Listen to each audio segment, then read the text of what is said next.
Protect your objectives and hold your ground as long as possible. They will try to push us back sector by sector. So hunt them until they retreat. Замечено несколько целей.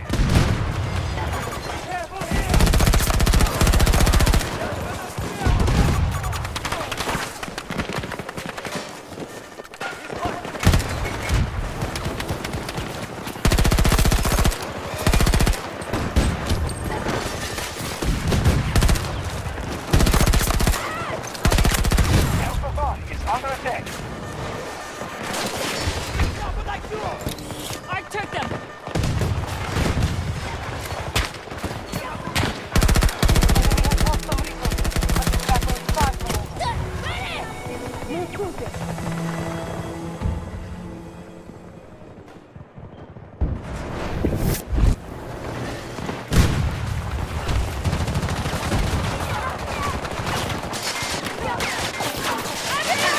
Назад! Держитесь подальше отсюда! Боец ранен! Нужна помощь!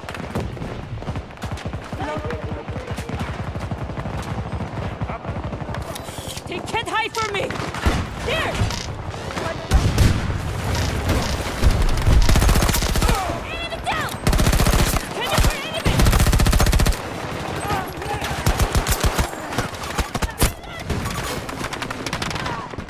Рядом со мной снизу!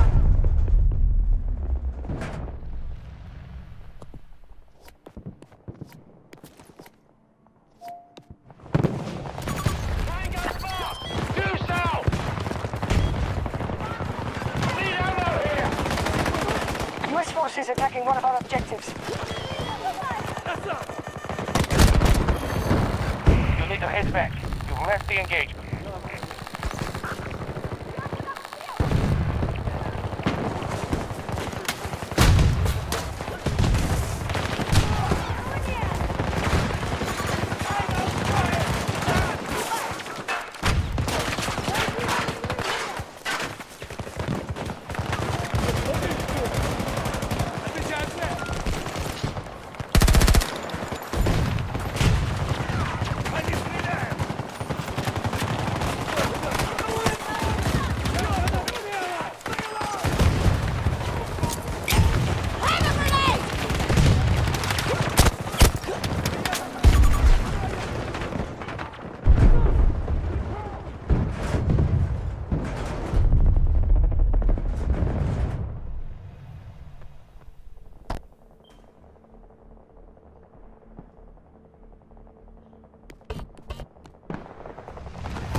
Hostile forces at 50%.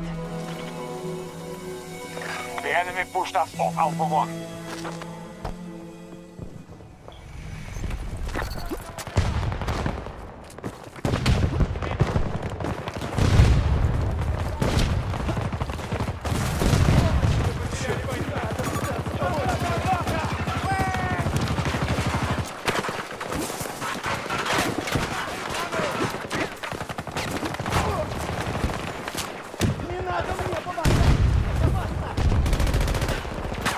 Враг зацепил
have enemies attacking Bravo 1.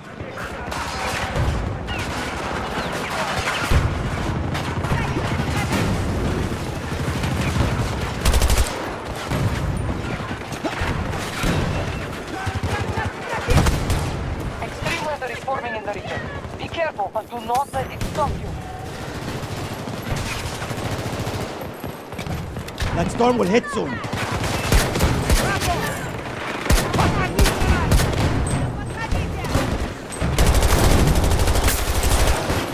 Reloading! Have struck Bravo 1.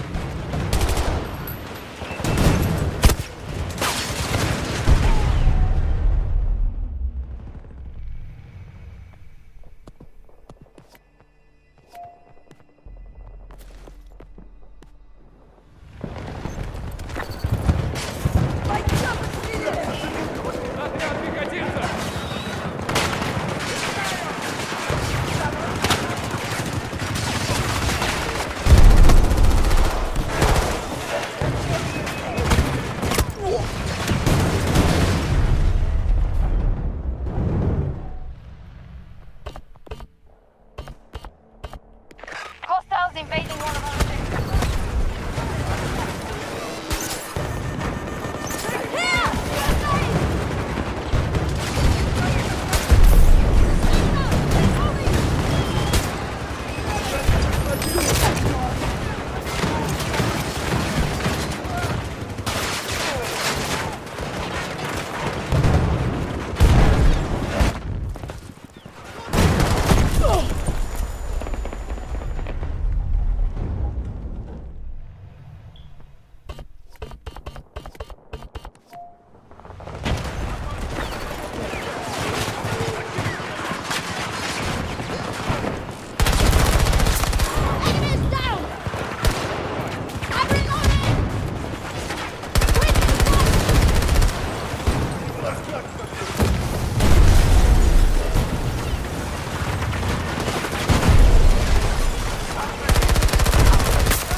U.S. troops assaulting one of our objectives.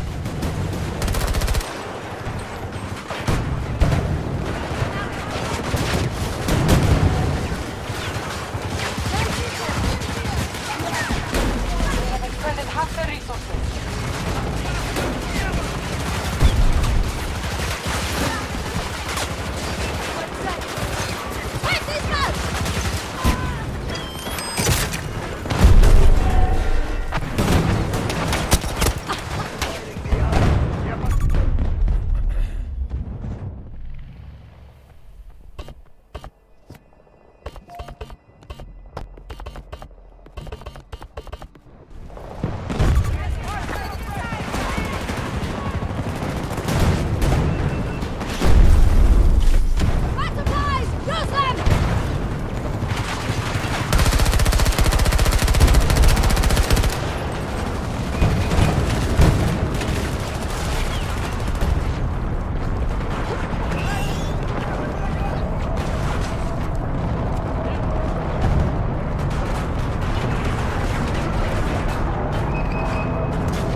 attacking one of our objectives.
your men. Return to the fight. Back supplies! Use them!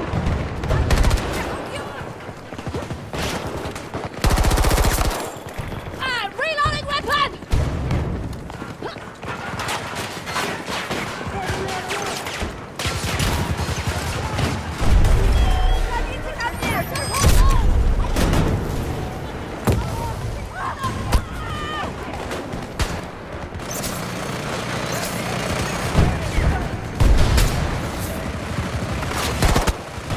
If we can maintain our defenses, I project victory.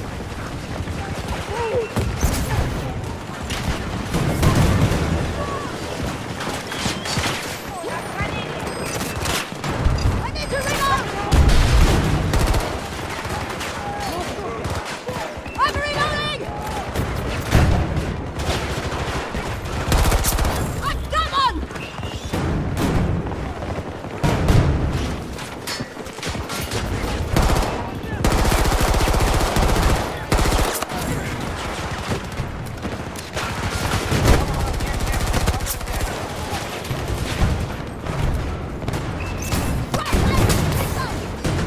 Just a sausage!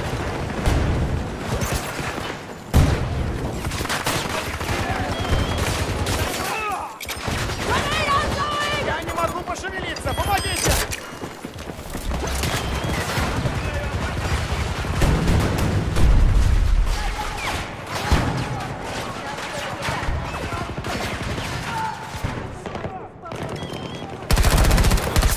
Tango's down!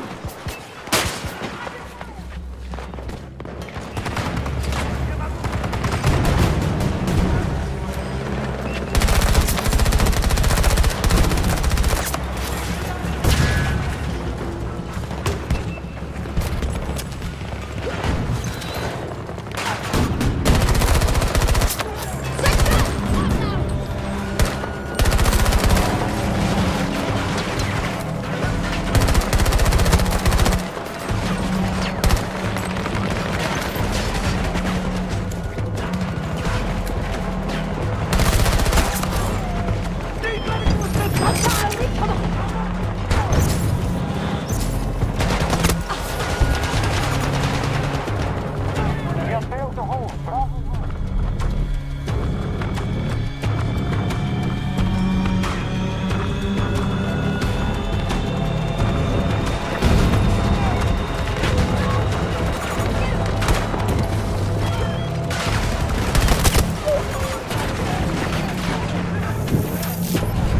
Pull back and regroup.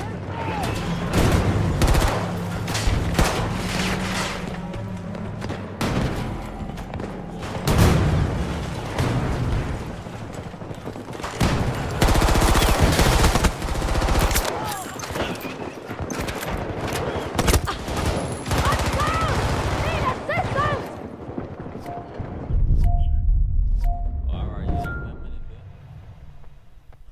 We'll focus our defense here.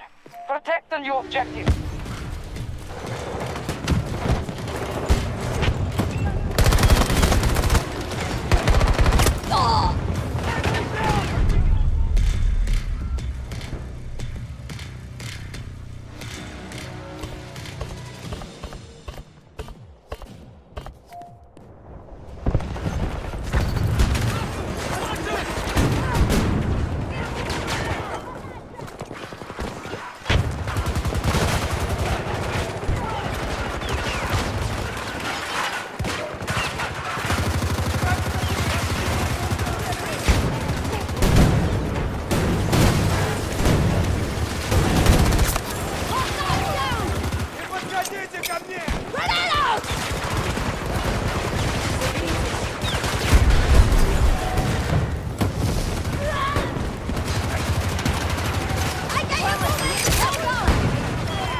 track.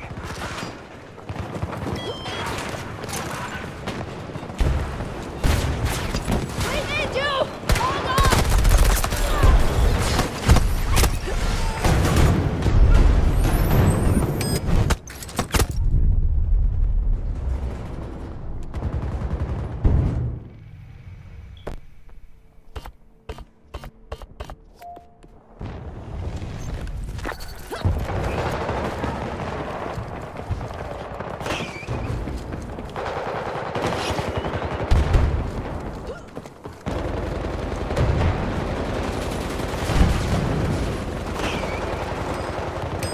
Reviving! Wounded! Я подпущу его понял!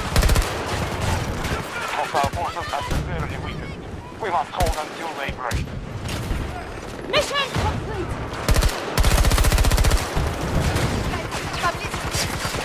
Добрый сход!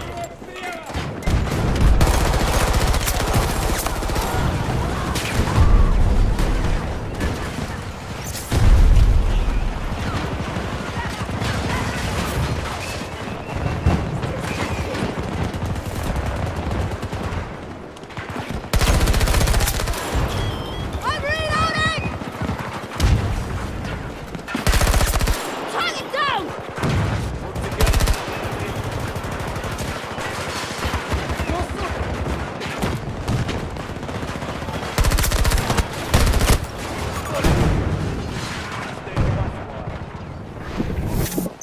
Charlie Rock. Reloading!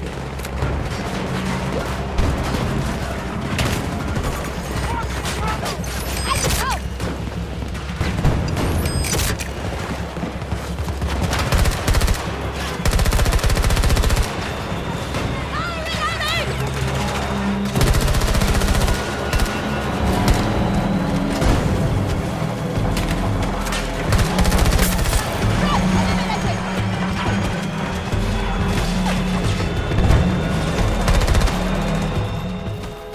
The Americans are retreating. Good work. I will remember this day, though, Pats.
Be ready and be decisive.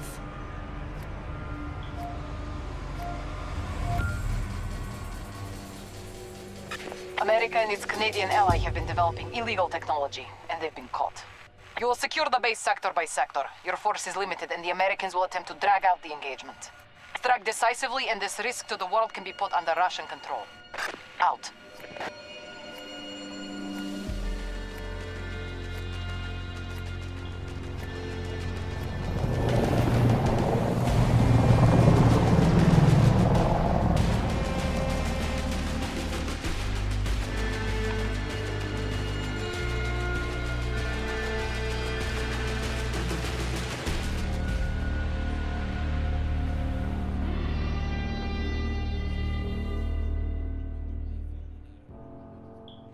We are initiating an attack on Alpha 1.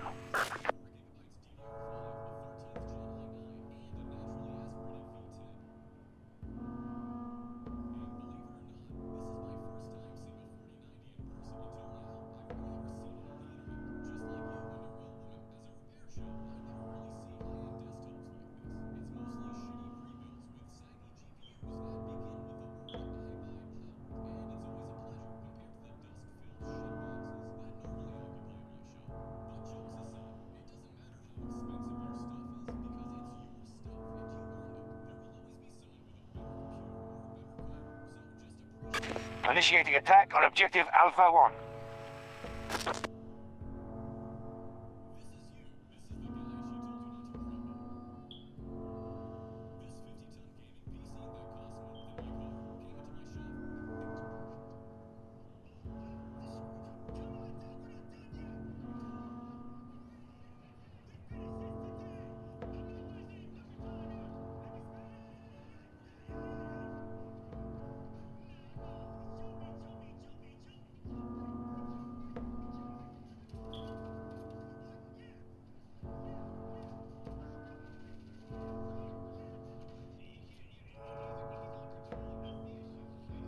Our troops have secured an objective.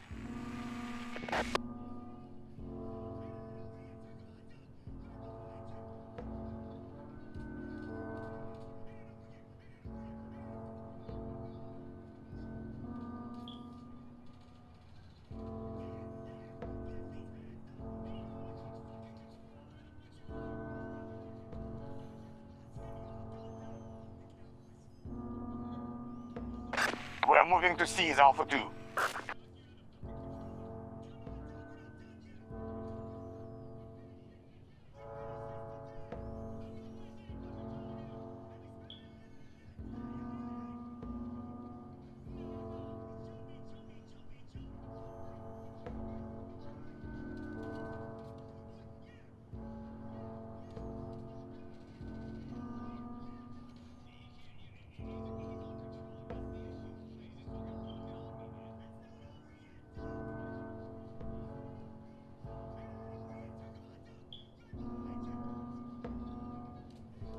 We have begun our attack on Alpha 2.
Ready.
This contract is different from the others. You are to deploy in South Africa near an abandoned fuel extraction facility. It is currently occupied by both American soldiers and rebel nopads. Focus on the US, but watch your back. Once we have secured enough territory, we can reclaim the machine the nopad leader, Oz, has hidden underground. Raise everything else. This is not a battle our forces can afford to lose.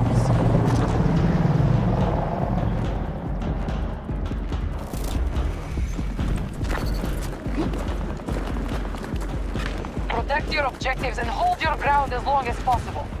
They will try to push us back sector by sector. Cover me!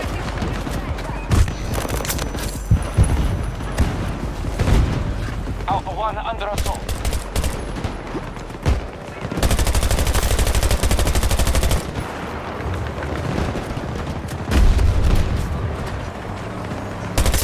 Target eliminated!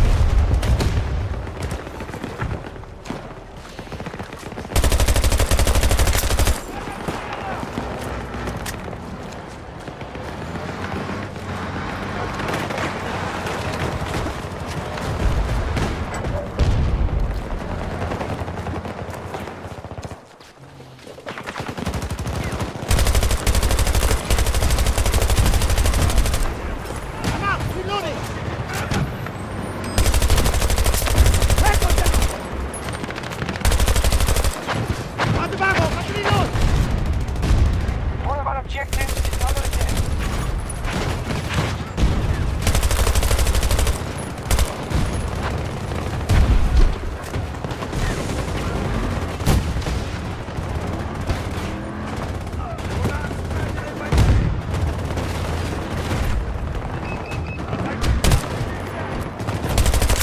That's one down! Hold on! Reloading!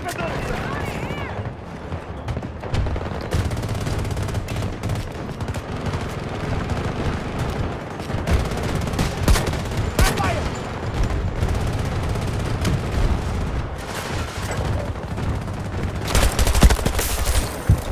Hostile neutralized!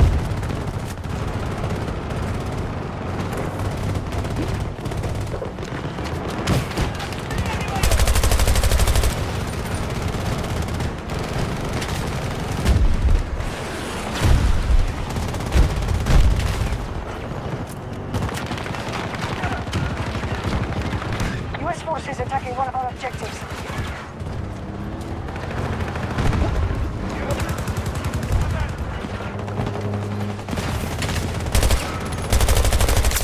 Enemy down!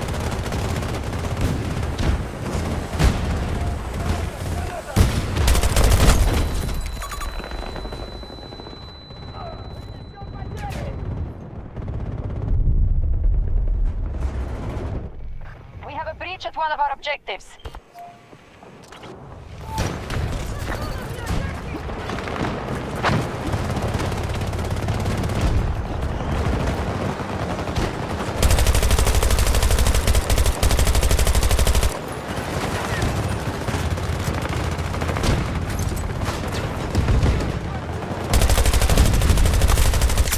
Tango down!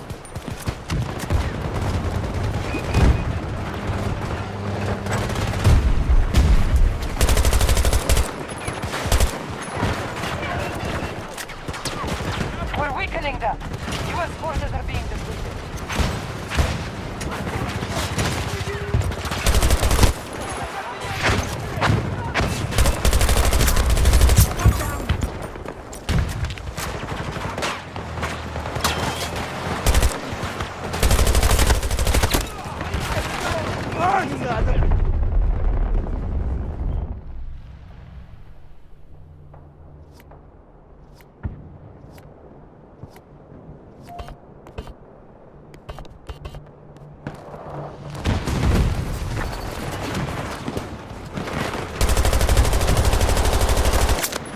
Threat eliminated!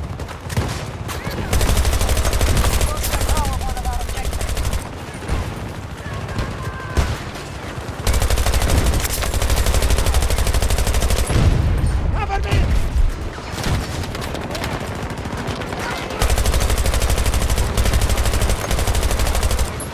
Reloading!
1 under assault.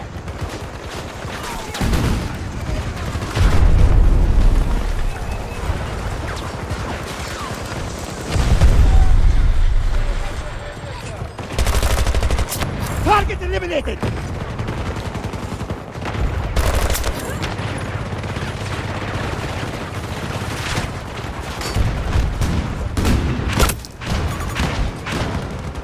One of our objectives is under attack.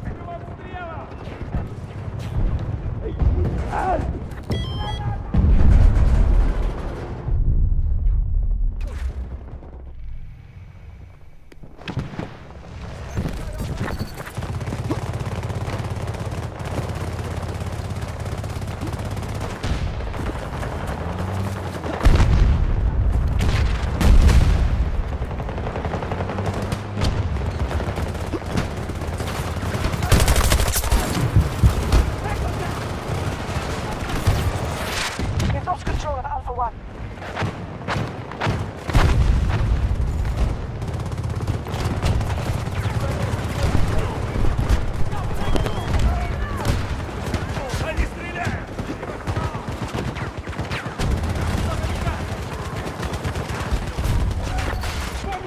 Retreat! We must regroup and defend the next sector.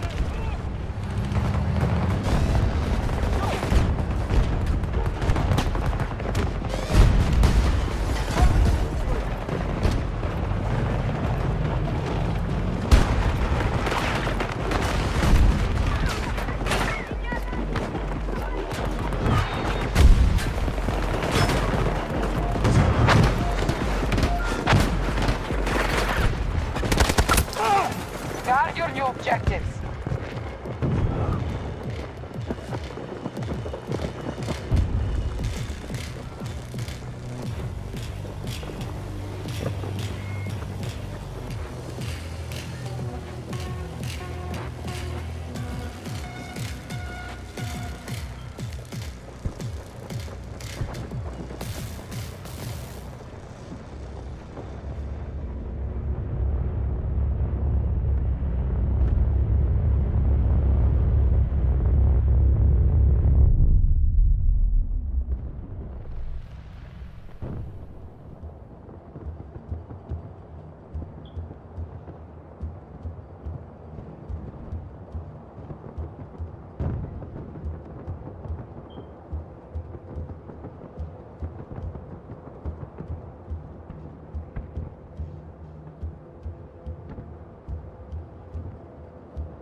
Objective Bravo 1 is under attack.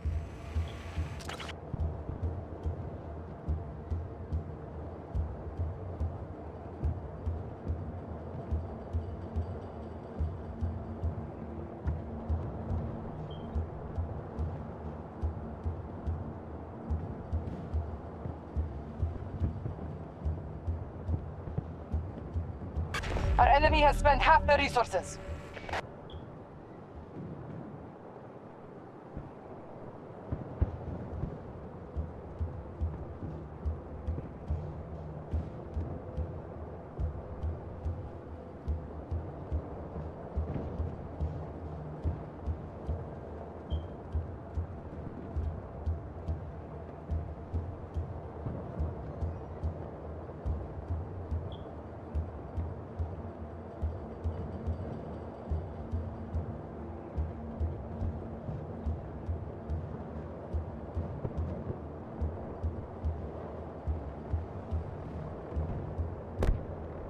Bravo 1 control lost.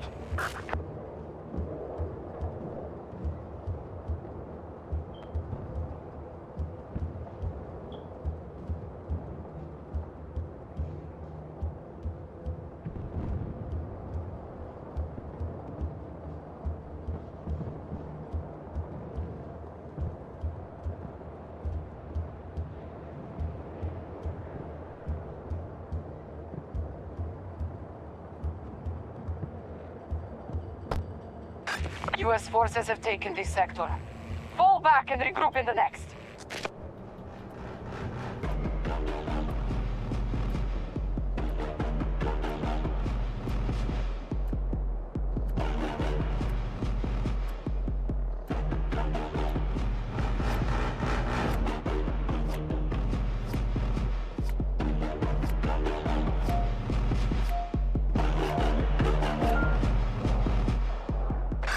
Prepare to defend the sector.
Charlie 1 is under attack.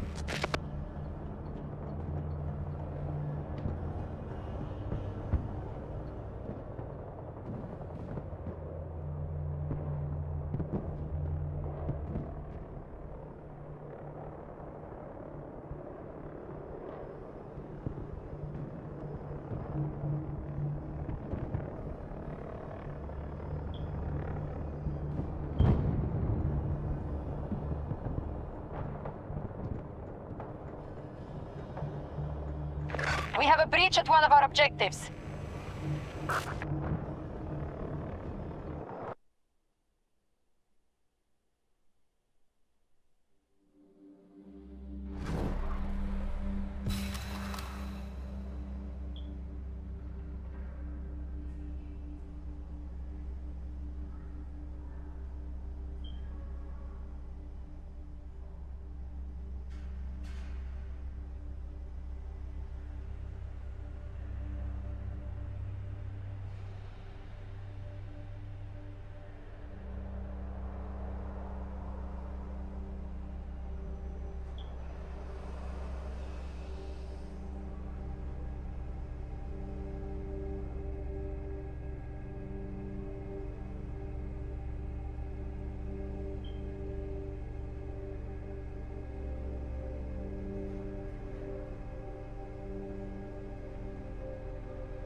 Count me in.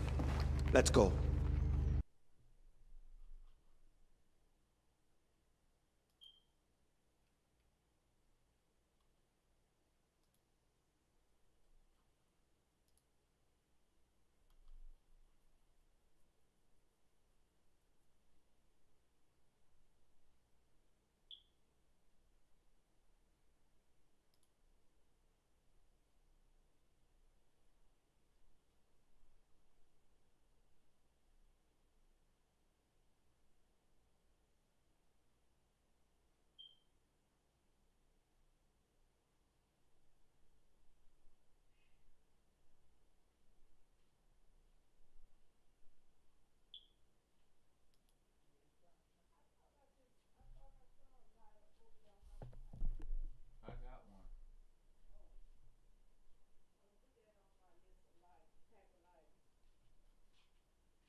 Scooty.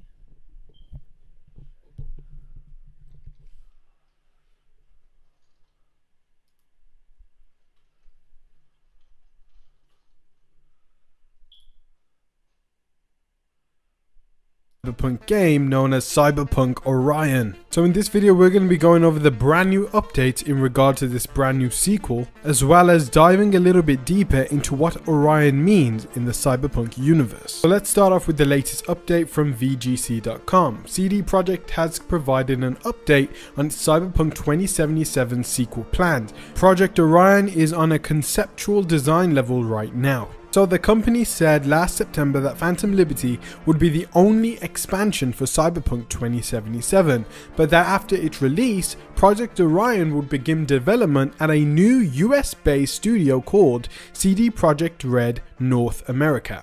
Phantom Liberty launched in late September, and during an investor presentation on Thursday, CD Projekt's Chief Creative Officer Adam Badowski touched on the status of Orion and the company's plans for the game over the next year. The project is on a conceptual design level right now, and it's going to be designed by a team of veterans who are responsible for fine-tuning Cyberpunk 2077 and designing Phantom Liberty, he said. And already that is amazing news, because right now I am playing my first ever playthrough of Cyberpunk 2077 and it is truly amazing. I stayed away from it at launch after all the bad reviews and the bugs and glitches, but from what I'm playing right now and what I've heard over the internet, people are really enjoying their time with 2077, but also Phantom Liberty is said to be one of the best DLC expansions ever made from what I've heard of other reviewers playing that game. He continues to say, we're going to work out of North America, Vancouver and Boston locations. Team leadership are already there, and late in 2024,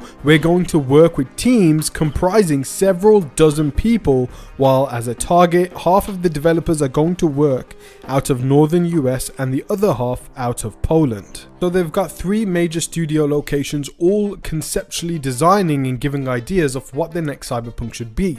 We also know that this game is moving away from the CD Projekt Red engine and is moving towards Unreal Engine 5. And not only that, The Witcher 4 and the other Witcher projects and the new IP, that's probably not even in conceptual design phase yet, are all going to be using Unreal Engine 5 too. But he also says that half of the developers are going to be working out of northern US and the other half out of Poland. So a lot of developers will be hands on deck when it comes to the next Cyberpunk sequel. Earlier in the presentation, CD Projekt Red CEO Adam Kaczynski said Cyberpunk 2077 has now cleared 25 million sales since its December 2020 release, meaning it's selling far faster than The Witcher 3 did following its release. And Chief Financial Officer Piotr Niblauskiewicz announced that the Phantom Liberty expansion sold 3 million copies in its first week of availability. CD Projekt also said a live action project based on Cyberpunk 2077 is currently in the early stages of development. So they're sticking to what they said last year during the group strategy meeting update. And not only will they be making video games, they're going to be making mobile games, TV projects, merchandise and partnership opportunities, and they really want to flesh out each of their brands from The Witcher and Cyberpunk and whatever their new brand is going to be with the new IP. I also wanted to remind you exactly what he said in regard to the Cyberpunk sequel last year. There is a lot happening in the world of The Witcher. Now, let's jump into the dystopian future. Another project that we want to focus on is Orion.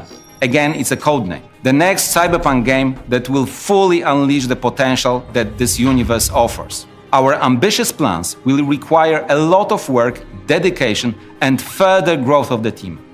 Speaking of which, I have important news to share. When you shop Wayfair, you can't help but show off. Because with low prices on all things home, it's pretty much impossible to keep the deals to yourself. We are creating a new studio based in North America, next to the Molasses Flood, which will remain solely focused on Sirius. We are setting up a team in Boston that, together with our existing Vancouver-based team, will establish CD Projekt Red North America. This studio will be in charge of leading development of Orion. This move will enable us to fully draw upon the North American talent. So he says that the next Cyberpunk game will fully unleash the potential that this universe offers, and I think me and a lot of people took that as him saying that what they wanted the vision to be for Cyberpunk 2077, they never really truly mastered that initial vision of the game. And I think we're definitely going to be seeing that in the next Cyberpunk game. Especially when looking at their latest release in Phantom Liberty and how positive the reception was towards that DLC, it seems like they're going in the right direction already. And with the 2.0 update of Cyberpunk 2077, it seems like they've balanced the game well. They fixed AIs and UIs for the game. They fixed a lot of the bugs and glitches for the next gen systems. And the important thing to note is that the sequel for this game won't need to rely on getting a version out of the game for the PlayStation 4 and Xbox One. It will be a PlayStation 5 to PlayStation 6, Xbox Series X and whatever the next Xbox is called title. And from the Xbox FTC meeting, we know that roughly the next generation of consoles will be coming in 2028. And we're already at the end of 2023 almost, so we've got about 4 years until the launch of the next generation. So perhaps the Cyberpunk sequel may only be coming to PlayStation 6 and the next Xbox. However, the potential and the power capabilities of the current Xbox and PlayStation 5 haven't even been used yet. So maybe there will also be a cross kind of generational thing with the PS5 and PS6 when it comes to the sequel of Cyberpunk 2077, because they're going to take about 4 to 5 years to make the next game roughly. But we know that the North American team is the lead studio on this game, and their sole focus will be to release Cyberpunk 2077 sequel Orion to the public, as other teams will be working on Witcher 1 Remake, Witcher 4, 5, 6 and the multiplayer Witcher game that's also in development. Okay, now let's take a little deep dive into what Orion means for the Cyberpunk universe. Now, I actually got this information from a YouTuber called Neon Knight. He made a little short about the Cyberpunk 2077 Orion's meaning. And I kind of wanted to dive into that a little bit more in this video to kind of give us an understanding of what Orion may mean for the next Cyberpunk game.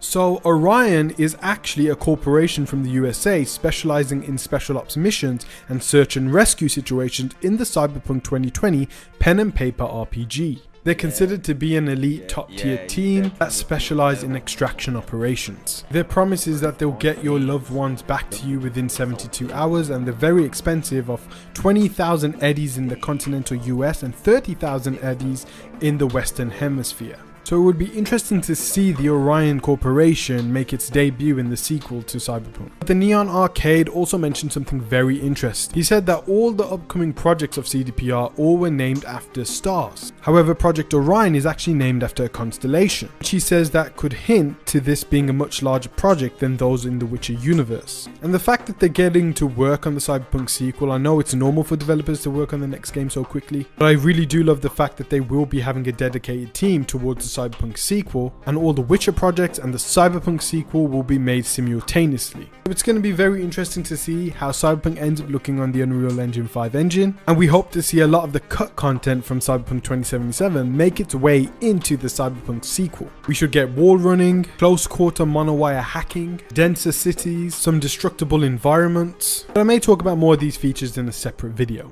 I think we can all expect getting brand new customization options, cyberware, branching story paths, but it would be interesting to see if we get a brand new protagonist for this game. And with the main campaign featuring Keanu Reeves as Johnny Silverhand and Idris Elba in the Phantom Liberty DLC, I hope that we get a top tier actor in the sequel. Even in the Edgerunners anime, we got Giancarlo Esposito as Faraday. So I hope that we get gradual updates on the Orion sequel, and I'm very excited to continue playing 2077 and then playing the Phantom Liberty DLC and then waiting for the next game from CD Projekt Red. But please let me know your thoughts in the comment section below. What do you think about the Cyberpunk 2077 sequel being in development next year? What new features and cut content from 2077 would you like to see return and debut in the sequel to Cyberpunk 2077? Please let me know in the comment section below, as I read all of your comments. Even if I don't reply to all of them straight away, I will read all of your comments. And I also want to say there was a little Easter egg in Witcher 3 for Ciri going into the world of Cyberpunk.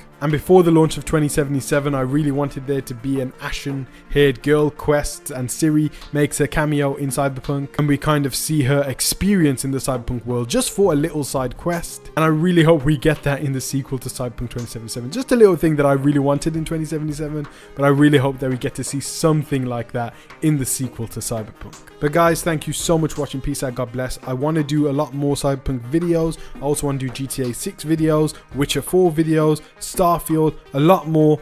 Ghost Recon Breakpoint, Metal Gear Solid videos are already on the channel. Star Wars, brand new Star Wars games, Eclipse, Knights of the Old Republic remake. We've got updates for all of those games, so go ahead and subscribe to the channel. Go ahead and check out those videos. I'll leave them in the comment section below, and also in the description, pinned comment section below, that is. And I hope to see you in my next videos. Take care, guys. I feel like I'm losing my mind. Is everybody in the world blind? Please, Lord, give me a sign, a sign. I feel like I'm losing my mind. The greatest adventures begin with the unknown.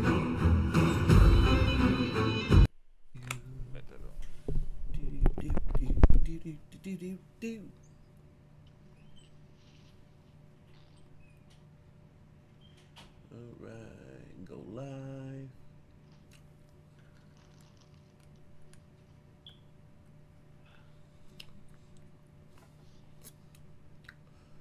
Let's see here. Alright. YouTube better not act up again. That jump pissed me off last night. Turned on the monetization after the end of the live stream, only to wake up with it turned off. It had tens of thousands of views. That sucked. Made no money. Awesome. Nobody likes to work for free. Alright, let me go ahead and tweet out that I'm live. I was supposed to do that before getting on here. Let's see. We live on YouTube. Bam. Hey, it's 9:25. It's late. I'm late to this live stream, man. But I'm still recovering. I just woke up from a nap, a necessary nap, because I feel better. Still feel like crap, but I feel better. Yeah, okay. Just posted that we live on YouTube. I mean, on Twitter and Instagram. Oh, look, it's people here. Hey there. What's going on, beautiful people? Welcome to the live stream. Yeah, man. We live. I know I said I was going to give y'all a TikTok video earlier, man. I was struggling. This morning, I woke up feeling so bad. I didn't know what was going on with my body. I thought I was going to have to go to the hospital.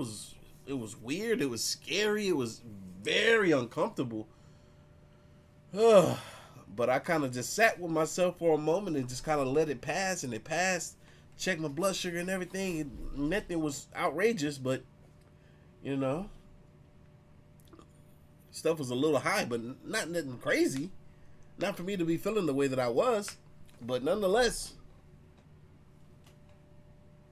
I feel better. I feel a lot better right now. Yeah. I did a video for the second channel. That was a pretty good video, a text receipt video. If y'all want to go over there and check that out. As soon as I got done with that video, man, I crashed. I started feeling sick. I was like, oh, let me. I went and laid on the sofa, and next thing I know, I was out. And I just woke up not too long ago, and I was like, you know what? I told them I was going to try to get them a live stream today, and I want to do just that, and we're here. We are here for this live stream, baby. Hold on. All right, hold on. The screen is way over. Wait, where is it? Yeah, there it is. Thought something seemed off. Boom, there it is. Now where'd I go? There I am. Hey, how you doing? We here. And we're about to get this party started. Yeah, I see some of y'all saying y'all missed last night's live stream. Well, look, now you got something else to watch. To finish off the weekend with, or to get through the rest of the week with.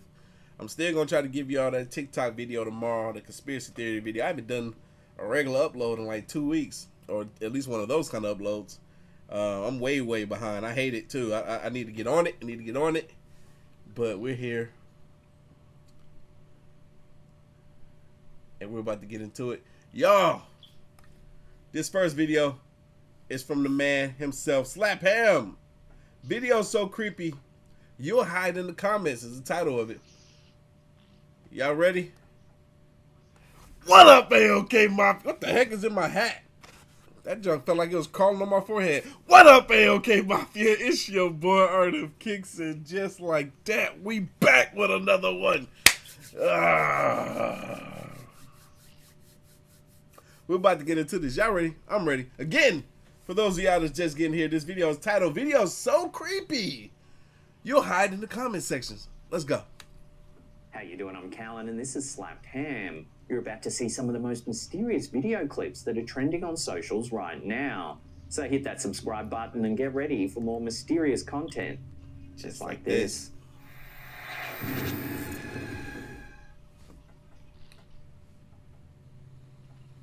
A Reddit user by the handle Vorks has sparked quite the discussion with a chilling photo that's enough to send shivers down your spine. Claiming to have heard an unsettling voice outside their window while on the second floor of their home, this uploader shared a harrowing tale of repeated encounters with a mysterious presence.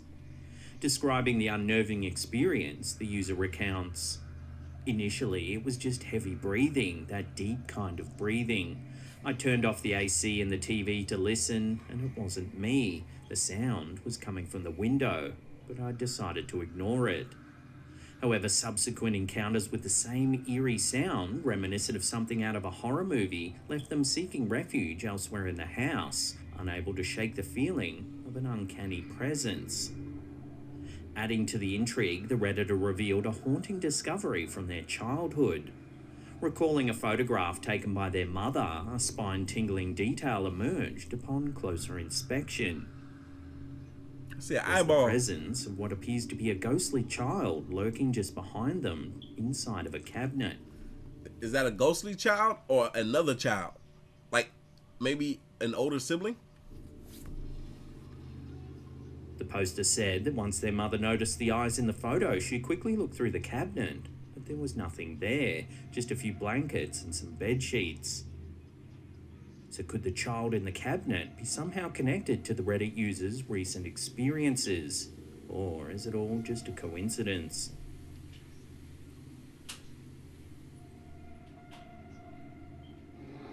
I think it was a A coincidence. mind-blowing video captured by a Texan local and uploaded to X by user 528vibes has taken social media by storm.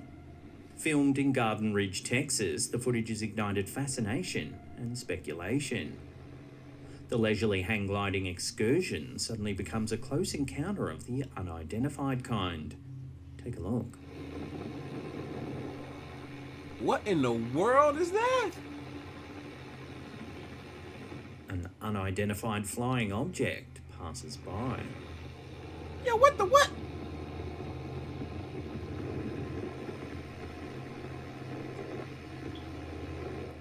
So is this truly an encounter with another worldly visitor, or is there a terrestrial explanation awaiting discovery? Here it is zoomed in and slowed down. It almost looked like a person. It kind of looked like a person up there. Maybe it's a somebody with superpowers. I don't know.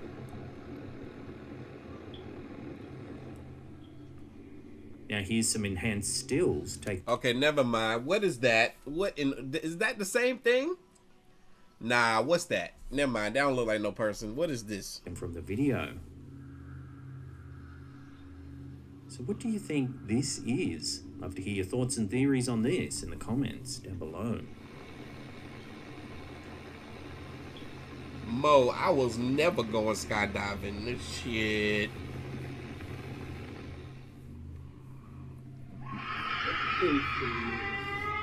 On January 28th, 2024, the TikTok sphere was taken by a spine-chilling post from the account known as Bow Hunt Bros. This duo, typically showcasing their adventures in bow hunting and archery, took a surprising turn when they stumbled upon something far more unsettling during a routine forest expedition. Take a look.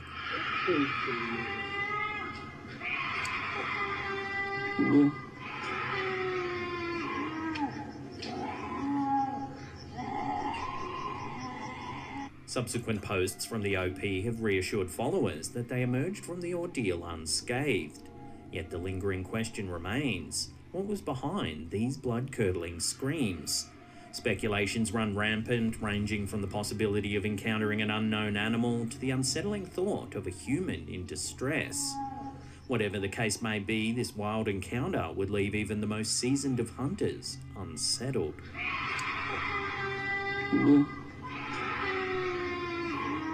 Man, do y'all think that's a woman? Or do y'all think that's an animal? Which one is that?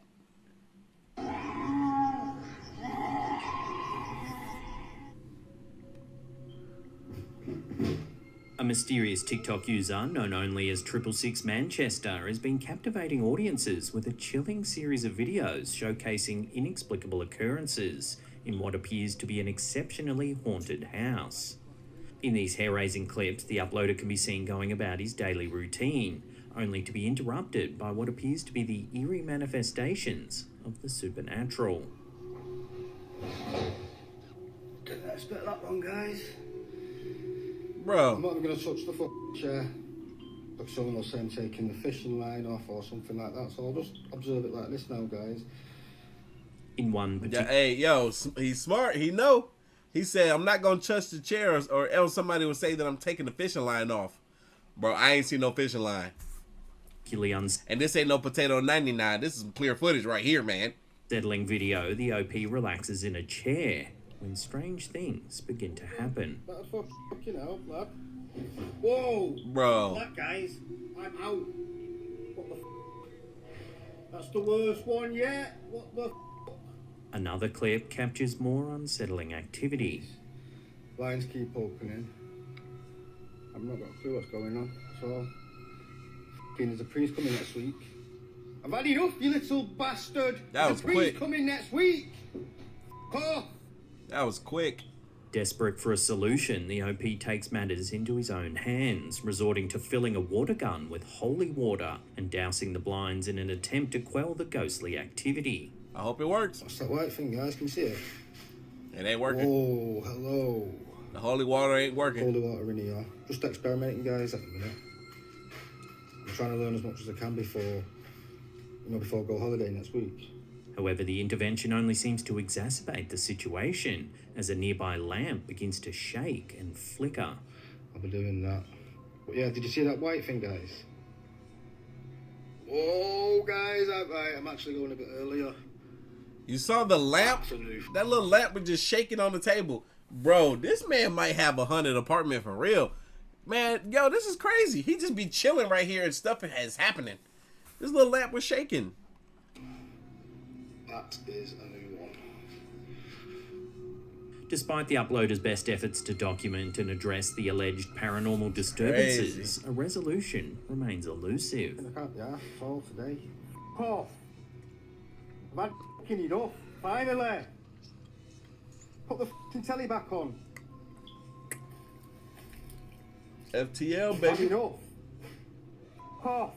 Priest, tomorrow, Sunday. According to the OP, he's been in contact with mediums, psychics, priests, and even witches, looking for advice on the deeply unsettling events taking place in his home.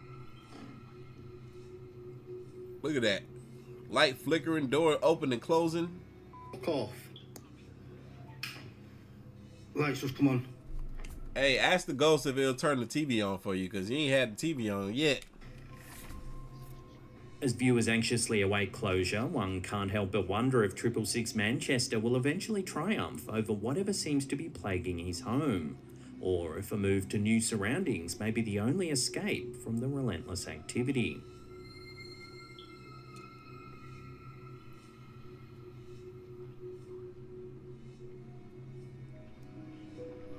Nikki Viana's recent TikTok posts have sent shivers down the spines of viewers worldwide as she unwittingly captures chilling moments within the walls of her new home. Y'all see this?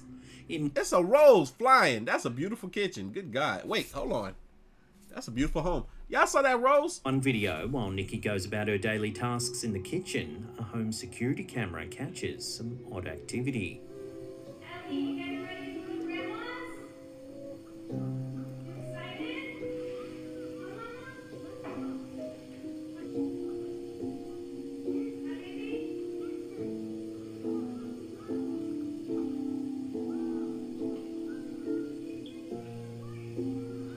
In another clip, the playful scene of Nikki engaging with her daughter takes a sinister turn.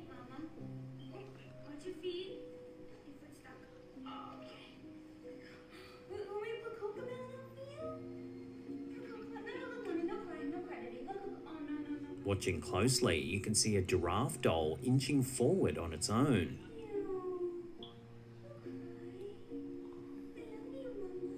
A slow but deliberate movement that defies easy explanation. Okay, explain. Explain, Slapham. Explain.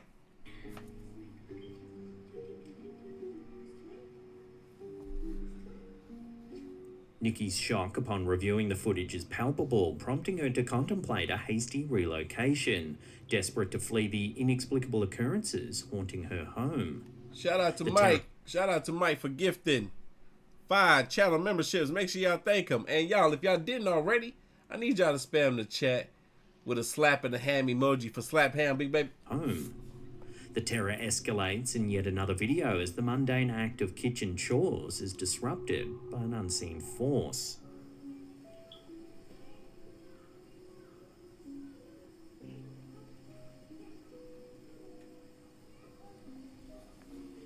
Yo, they got the TV on the ground. Bro, did that whole baby pin just move? That thing is nice too. I like it. It's big. Plenty of space for the kid to wander around. Oh, snap. She about to go out the door. The baby's on a run. Go get her. She'll go catch her. The baby's on the run. She tried to go out the door. Miraculously unharmed, but undoubtedly traumatized, Nikki's daughter becomes an unwitting witness to the alleged paranormal activity unfolding around them.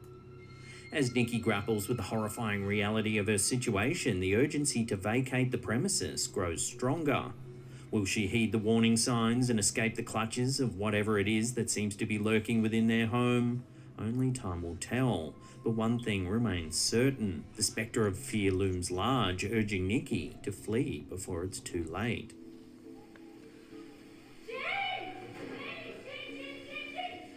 That baby was trying to escape.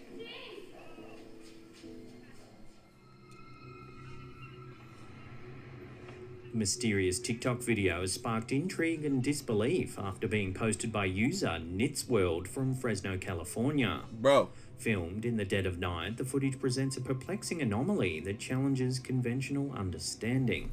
Y'all, so many people have recorded this. This was going to be in my next TikTok video. It might not be anymore. But so many people have recorded this. This piece of palm tree just floating in the air. This is a clip from nighttime, but I've seen it being filmed in the daytime too. It looks just as baffling. Dude. People say it might be hanging from a telephone line, but it's not. It's not. I promise you. Of a palm tree appears to be suspended in mid-air, defying gravity and logic. It's crazy. Dude. Suggestions of elaborate hoaxes involving strings or props are quickly dismissed given the sheer weight of palm tree fronds. What the hell? Comparisons to the enchanted halls of Hogwarts abound in the comments section, highlighting the jarring contrast between the ordinary world and this inexplicable phenomenon. What up, Yup. Y'all, we got 836 people in here. We only got 283 likes. What? Come on, we can do better than that. Let's see if we can get 1,000 likes by the end of this live stream. Big baby. Hit that like button for your boy. Before we get to that #1 spot, remember to hit that subscribe button, then tickle that little bell icon there and turn on all channel notifications. That way you'll be in the loop every time we drop our scary and mysterious videos. In the eerie world of online videos, a curious upload by Reddit user Protomancer has stirred quite a chill among viewers. Captured by their neighbour's security camera system, the footage starts innocuous enough, but quickly descends into the realm of the unsettling.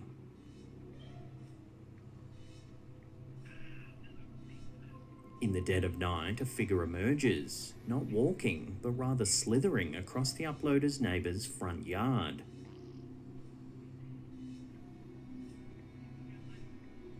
The reason behind this nocturnal maneuver remains a mystery, as the figure vanishes from view as abruptly as it appeared. Commenters said it's most likely someone under the influence of drugs or alcohol. So in the interconnected digital age, where boundaries between the real and the surreal blur, one can't help but heed a simple precaution. Lock your doors tight tonight. After all, the unexpected may lurk closer than we care to imagine.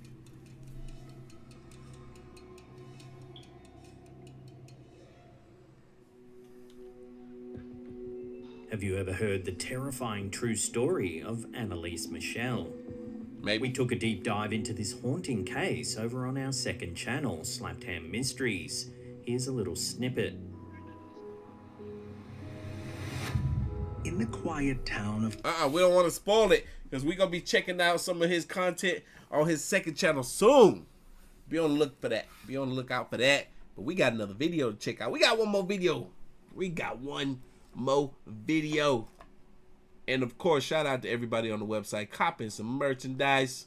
I'm gonna be giving you guys some personal shout outs at the end of the live stream.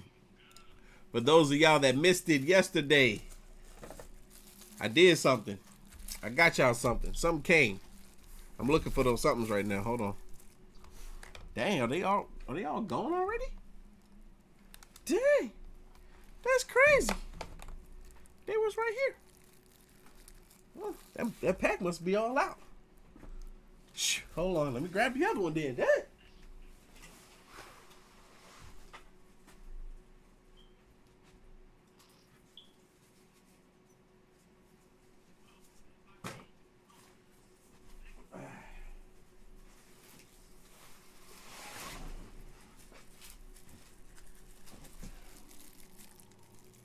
The magnets are here.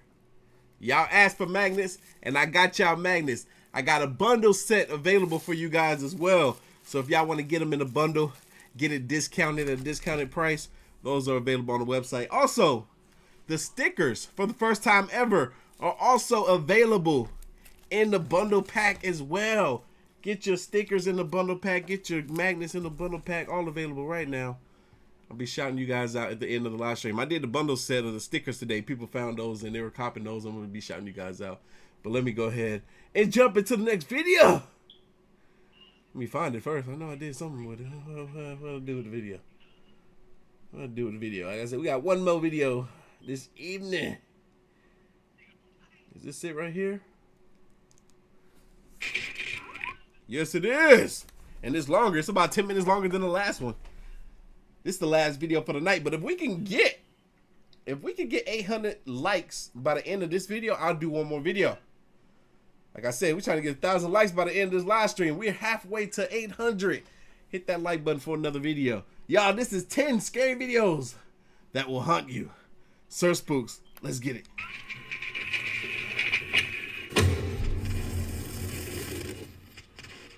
Hello everyone, my name is Sir Spooks, and today we'll take a look at 10 scary videos. But before we begin, make sure to subscribe to my channel for more scary content. Alright, with that said, let's begin.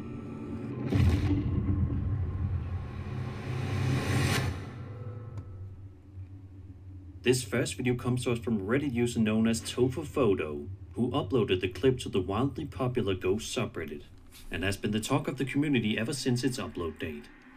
The footage was filmed at the haunted Edinburgh Manor located in Iowa. The manor has served various purposes throughout its history, including as a poor farm, a mental institution, and a retirement home. The upload of the video says that he'd investigated the manor several times in the past, but didn't make any interesting discoveries. However, that all changed this one particular night. The uploader explains that the manor has a safe house out back, as well as a nice kitchen and bathroom. On the second night of him exploring the manor, he set up security-style cameras, set to record all night, before he proceeded to leave the manor and go back to his actual house to get some sleep. This is what was captured on camera overnight.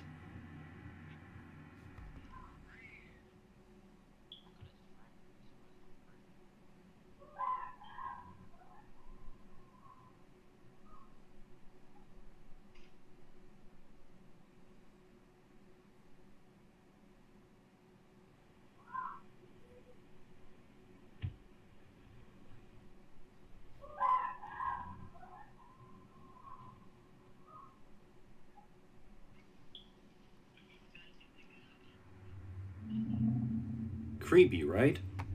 All of a sudden, the silence of the manor is broken by some kind of terrifying chorus of voices that both sound extremely close by and yet so far away at the same time. I can't imagine how freaky it must have been to watch this video back for the uploader, with his safety probably feeling like it had been completely stripped away from him. It's crazy that, you know, we're hearing something more than seeing something. We hear where it sounded almost like a not fully a disembodied voice, but a woman screaming, but we don't see anything in the clip. Almost like it could have happened down the hallway or even outside of the building, of the room. Edinburgh Manor was initially intended to be the county seat of Jones County, but was repurposed into a poor farm where over 150 individuals, including the poor, disabled, and elderly, perished under grim conditions.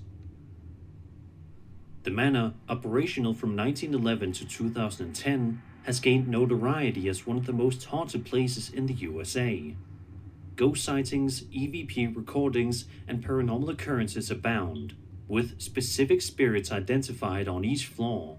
Today, the manor offers ghost tours and overnight stays, inviting daring visitors to explore its eerie past and encounter its resident spirits. Since this video is only 2 weeks old at this point, there still isn't any kind of explanation or answer as to what exactly happened, but one can only hope that one day we'll get one.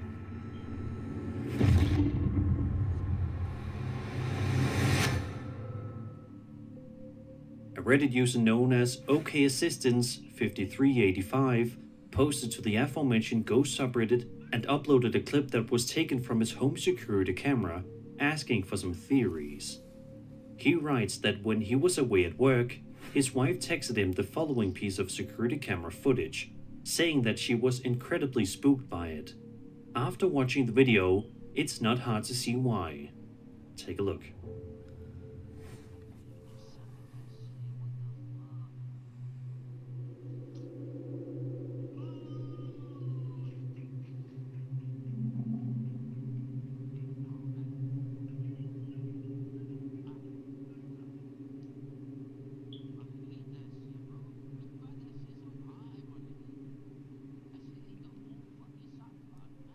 As you can see, the office light turns on and off, and then it looks as though the camera catches some kind of movement. The uploader says that he's completely puzzled and has absolutely no idea how something like this could have happened, and is hoping that a viewer will be... I know how it could happen. If you are in that room and you're flickering with the lights, you're turning them on and off, and then the camera, since it's picking up something going on, it tilts over that way. It pans over that direction just to, you know, capture what could be happening. Makes all the logical sense in the world.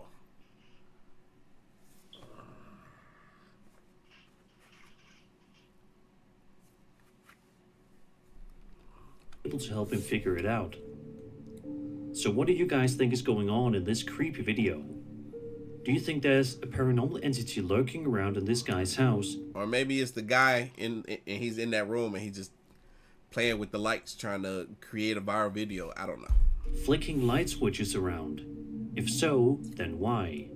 Be sure to let me know any and all of your theories down in the comment section below.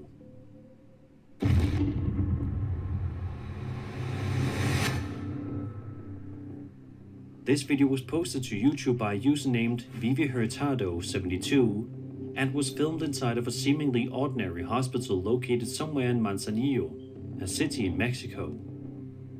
In the video, we watch as the uploader walks around the hospital with seemingly nothing amiss. At one point, he then wanders into a room before turning around to explore a little bit more.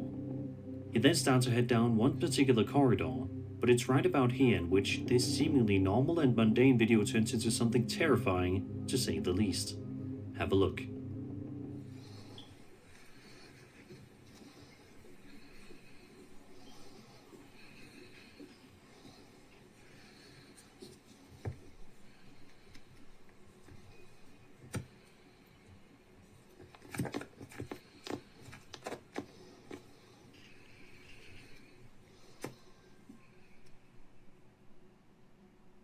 Oh shit! If you look just carefully enough, you can see a creepy face peeking out from the right-hand side of the screen in the second half of the video. Who this face belongs to, or if it's even human at all, is yet to be determined. But we can only hope that we'll get some much-needed answers one day. As for now, this video and what happened in it remains a mystery.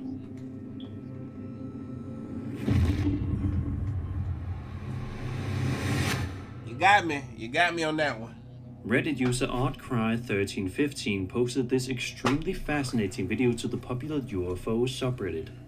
The video in question is footage of a flying saucer hovering right over Iraq sometime in 2008. The uploader says in the title of the video that the footage was leaked by the US Drone Control Center.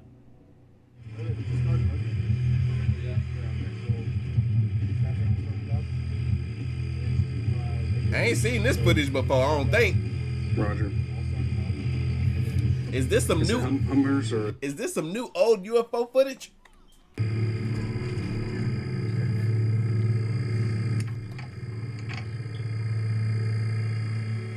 That movement was crazy.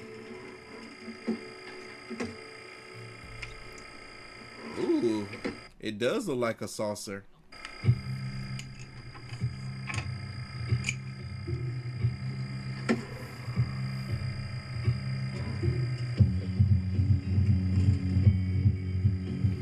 Yeah, I'm blind because I saw that thing with my third eye.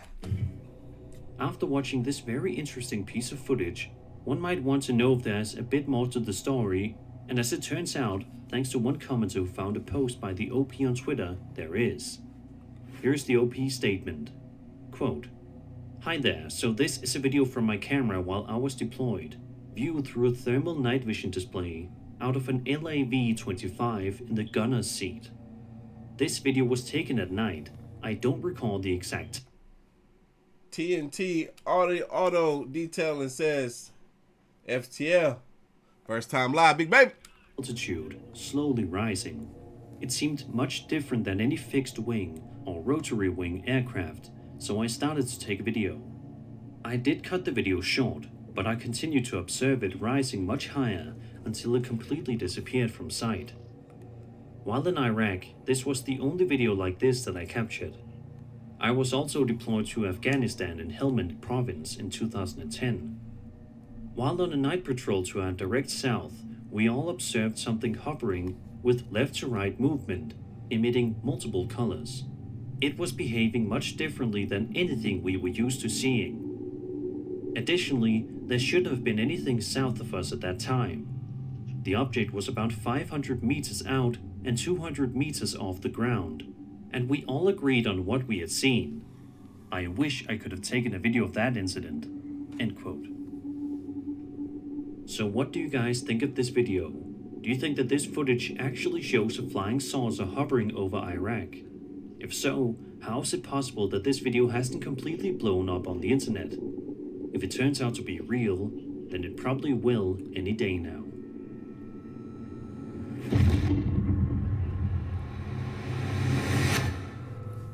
They got to determine if that clip is real first, y'all. Look, y'all. We got over 1,000 live viewers with 584 likes. If we gonna get one more video this evening, we need 800 likes by the end of this video. We got 15 more minutes. Let's go. The folks behind the paranormal investigation YouTube channel Project Paranormal AC posted a truly spooky video to their channel in the beginning of January 2023, which sees the group wandering around some kind of an abandoned building in the middle of the night. At the start of the video, we watch as the group is examining a window inside the place that looks as if it got shot by some kind of gun many years ago. Already, this place is a bit creepy. Then, just as you thought things couldn't get any creepier, the camera pans up and just in the blink of an eye, something appears that will send shivers down your spine. Watch this. Okay. I think a bullet hole would... Well, because I think a rock would just shatter the whole thing. He didn't see that? Fast enough. Right. He didn't see that? Well, because I think a rock would just shatter the whole thing. It's not fast enough. How did they see that? Did you see it? Yeah, I saw Very it. quickly, some kind of a shadow figure can be seen before disappearing just as fast. It's one of those videos where you have to see it immediately before it's too late. What do you guys think was in that? Oh yeah, Mike, I remember the cookout cipher. Oh yeah. I'm about to go out there and hang out with Crip again for his wedding. He getting married in October. Room. Was there some shadow figure looming in the area? If so, then what was it doing? Be sure to leave any theories you guys may have in the comment section down below.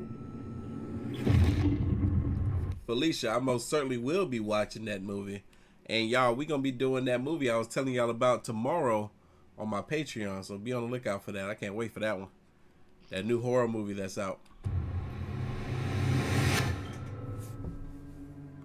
A TikTok user known as Briscoe Park uploaded this extremely strange piece of footage to his account on November 16th, 2023. That has been freaking people out ever since, and for good reason. In the video, Briscoe Park is shown to be outside in the middle of the night while kayaking around a swamp. Nice. Now, exactly which swamp and why he was out doing this in the first place is seemingly not known. Right. Regardless, we see footage of him floating around, but it's instantly in which we find out why Briscoe Park is so freaked out and decided to start filming in the first place. Have a look. Let's see it.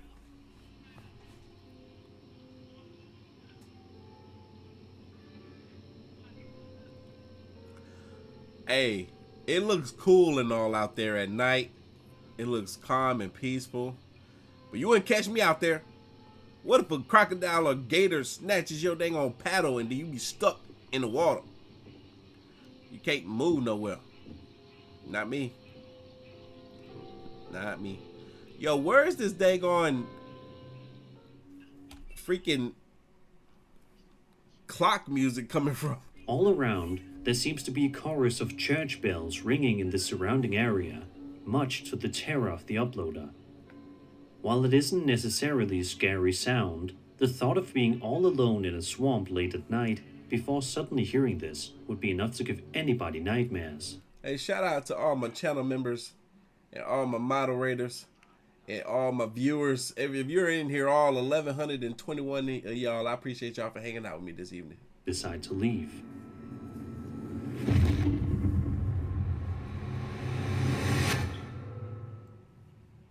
This 2-hour documentary created by Matt Benson of Devil's Hour Productions shows himself and 3 other paranormal researchers and YouTubers, Joe Vitale, Bill Cook, and Eric Connor, documenting the paranormal claims of the former Arnold family farmhouse built in 1736, now known as the Harrisville Farmhouse and the inspiration for the well-known movie The Conjuring.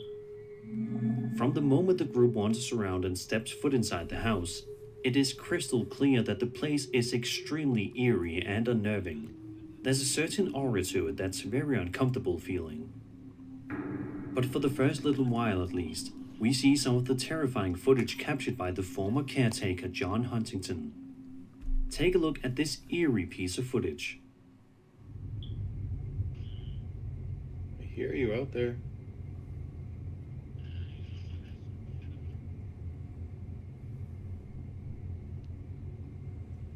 I saw him move a little bit.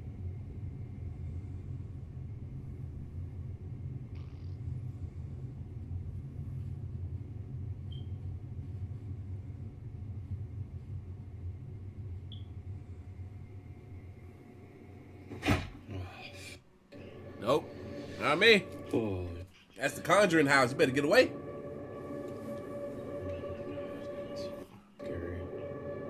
Shit. About a minute later in the video, John is in the downstairs main area of the house when he hears something that chills his blood cold. Heard some knocking and banging down. I walked through a minute ago. So I thought I'd just grab my camera. There's a car going by. You're welcome, Tequila. Hello. Taffy with the biggest donation of the night thus far. Thank you, big baby. Oh yeah, see that freaked him out. The hairs on his arms stood up. Just when John thought that things surely couldn't get any creepier, he experiences a string of events unfold right before his very eyes.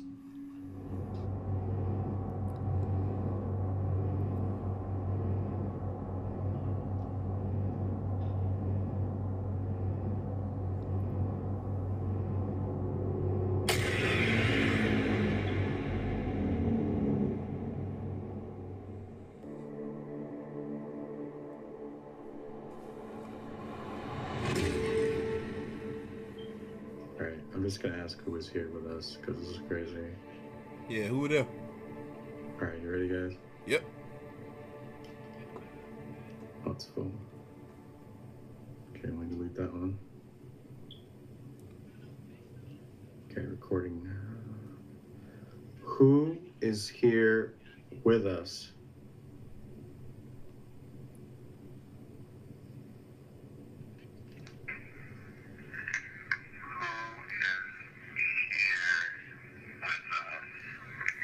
Wait, did he play it back in slow motion? Because that was not the same speed.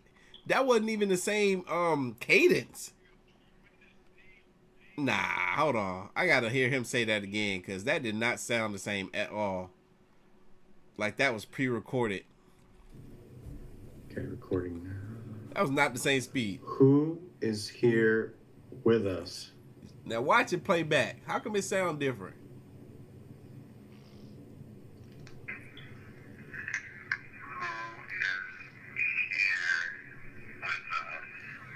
Nah. That was not the same at all. Cause he had some hesitations. He said, "Who is here with us?" But when he played it back, it was all together. No. Who is here with us? Nah. I'm gonna let it play this time.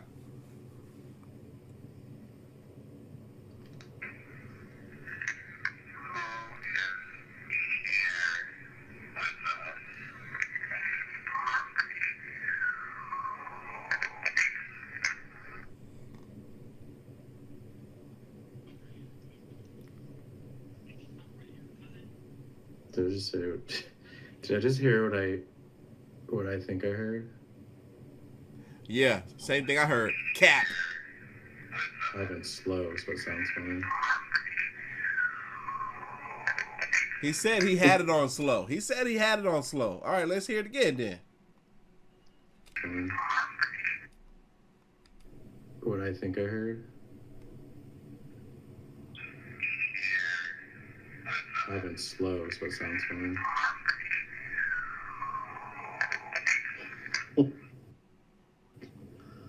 Oh, something's not happy, guys. Something is not happy. Wait a minute. Didn't he? Wait, was that little Panasonic recorder that supposedly was taken off the market, and now if you buy it, it's like thousands of dollars? All right, when he played it back that time, I'm not gonna lie, the voice did kind of match up a bit more. There's also a shot that was recorded on a stationary camera that shows one of the doors in the house opening at random. Taffy said it sounded like he answered himself. That's the first thing that popped in my head too. Daniels back in here with another thank you dollar for the $20 donation, big baby.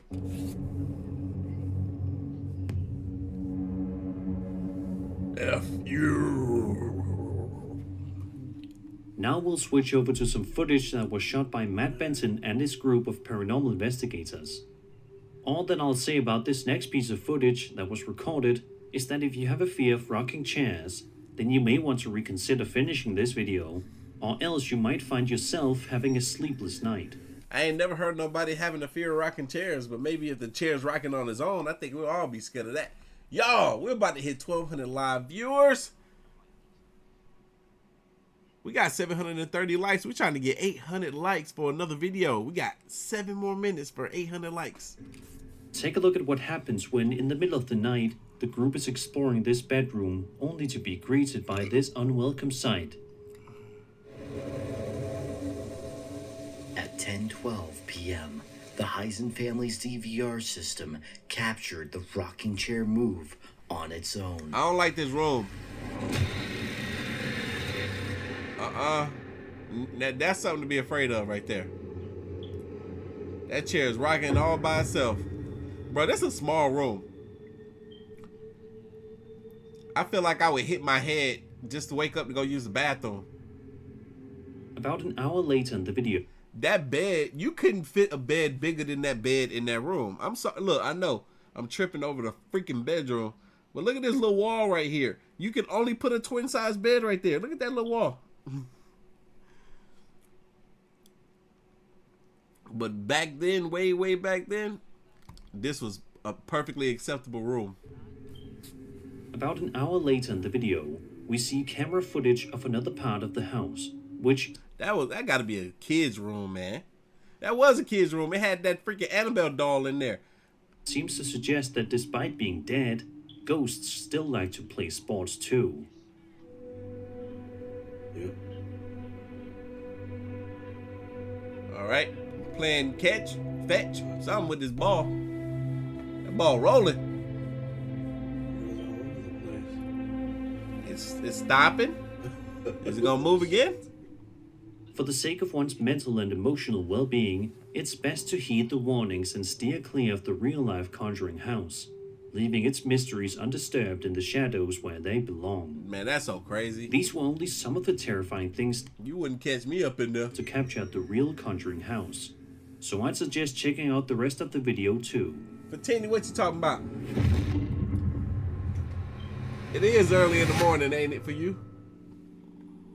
A video that was published to YouTube Shorts by a user known as Lyhem2040 is freaking people out all across the internet and is giving people a newfound fear of hospitals. The video starts off with a guy talking to one of presumably his co-workers in the middle of an overnight shift. The group of workers can be seen chatting it up and laughing, but those laughs are cut abruptly short when out of nowhere this happens. What? Van a las 3 de la mañana, cabrón. Mírala, jugando memes como siempre. Chica, no mames, oh, snap! No mames, no mames, no mames, mira esa madre.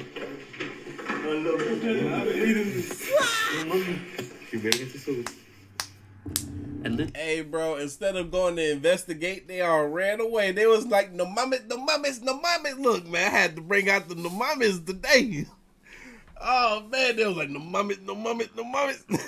They literally saying what's on my shirt. That's funny. That is funny. First thing out his mouth when he saw that little childlike spirit walk across that way was like, no mames. Jugando memes como siempre. Chica, no mames, no mames, no mames, no mames, mira esa madre. No mames, no mames, no mames. Hey, y'all, I got a bunch of these on the website still available, y'all. artofkicks.com. And then afterwards, something else can be seen moving. As for what exactly it is that was moving at the end there is anybody's guess. For real, I thought that was like a little a rolling bed, but that thing is way too low to the ground. Did the cameraman manage to capture a real ghost on camera, or was this whole... Hey, I love how everybody is just going off of his reactions instead of what they see themselves, because they never saw that. They saw the little rolling bed, but they never saw that. But they all ready to get the heck up out of there. Things staged in order to get some easy views. No mames, no if mames, you guys no have mames. any theories as for what happened in this video, be sure to let me know. Yo, man. They were ready to hightail it up out of there. The closest This encounter. next video seems to have been taken from an old TV show.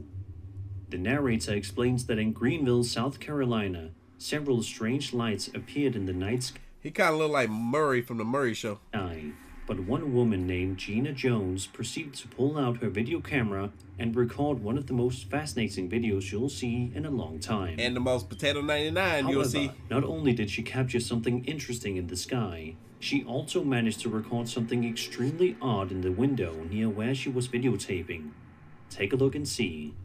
There was one point in time where they were in a form of what looked like maybe a check mark, and that's when the airplane had flown through.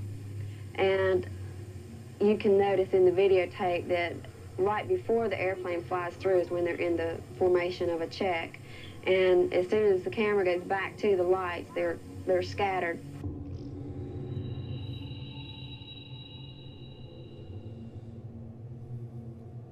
And that was for a split second when whatever it was went scurrying across the windowsill. This video's left people wondering whether or not Gina ended up recording a ghost who was lurking around in this window, or if it was an alien, which would certainly make some sense, seeing as how there were tons of strange lights in the sky at the moment the video was being filmed. What would you do if you ended up recording a video only to find out that there was something there that just doesn't belong? Surely it would be quite the terrifying experience. It sounds dazzle. That's right, baby. Aliens are real. Y'all, we got one more video. One more clip in this video. This next video was published to the highly popular High Strangeness subreddit, which is essentially one big collection of all sorts of photos, videos, and stories relating to the paranormal, UFOs, ancient cultures, cryptozoology, anomalies, and other strange things. The post was made by a user known as ApprehensiveBag5355, who says that their niece has this clip of her friend's kids playing at a beach in QLD, Australia. But she only now noticed that there is something in the background that definitely should not have been there. Let's take a look.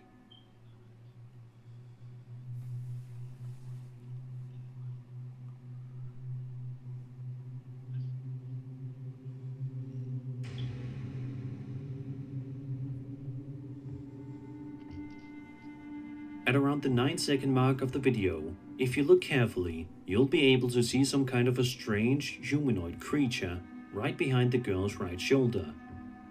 Talk about spooky. Yo, One of the that's most crazy. terrifying things about this particular creature is that it appears to have 4 legs and is crawling around on them in the video, which a lot of commenters agree is absolutely terrifying. However, what exactly this bizarre humanoid creature is and what it was doing on this beach late at night is a complete mystery. Next time you find yourself on the beach, just keep an eye out just to be safe. That's crazy. And that was 10 scary videos. I hope you enjoyed the video, and if y'all, we got 1,200 live viewers. Shout out to everybody that's hanging out with us this evening for the end of the week live stream. Y'all, we hit our goal for 800 likes by the end of this video, which means, drum roll please, one more video. Let's get it.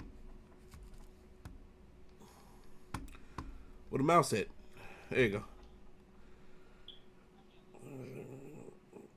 There we go. Okay. Hey, before we get into this next video, I need y'all help with something. Bam! Y'all see this image on the screen? Where's the other one? There it is.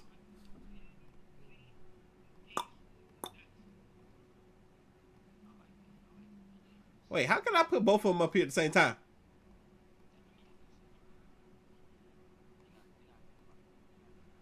I guess that works. I need y'all help. I need y'all votes. Wait, y'all can't even, can y'all see? Can y'all see what's on my screen? Oh yeah, y'all can. Okay. I need y'all help. I need some votes. Let me put a poll up for the new Ghost or Real design.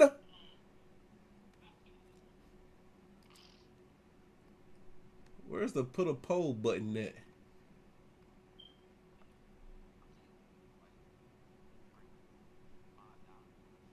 There it is. Start a poll.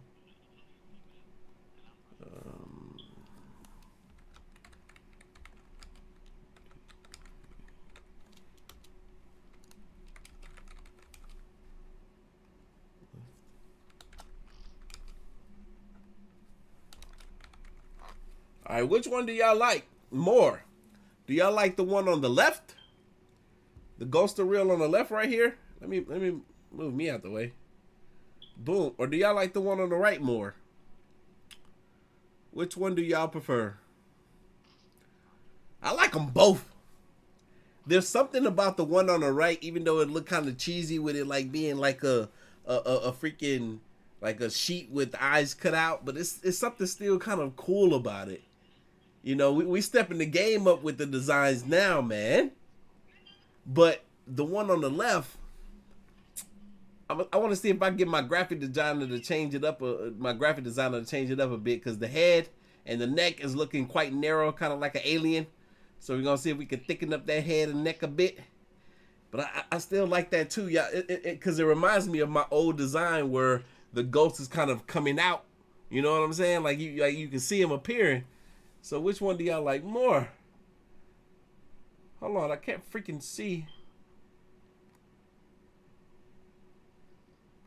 Unpin that. Okay, now I can see it. All right, so far, it look like more people are leaning towards the Ghost or Real on the left. Y'all hit the poll. Hit the poll in the top of the chat. Let me know which one y'all like more. People saying they love that blue. I like that blue too in the Ghost. One on the left votes yes. Says why can't we get both? I knew somebody was gonna want both. It's a possibility. It's a possibility. I might be able to play with both of them.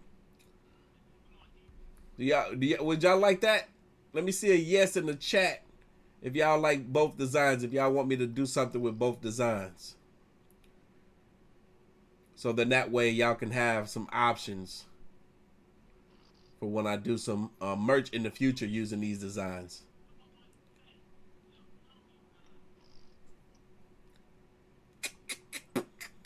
All right, let's move on to the next video. while I wait for the rest of the votes to come in. Let's see here. Thank y'all for y'all participation. I had asked my channel members yesterday in the channel members only chat, and they were pretty much saying the same thing. It seemed like more people was leaning towards the one on the left, but appreciating both of them for their differences and kind of liking both at the same time too, but still leaning towards the one on the left a bit more. But yeah, we'll see. I've already told my graphic designer that y'all like both for the most part. Where's that video?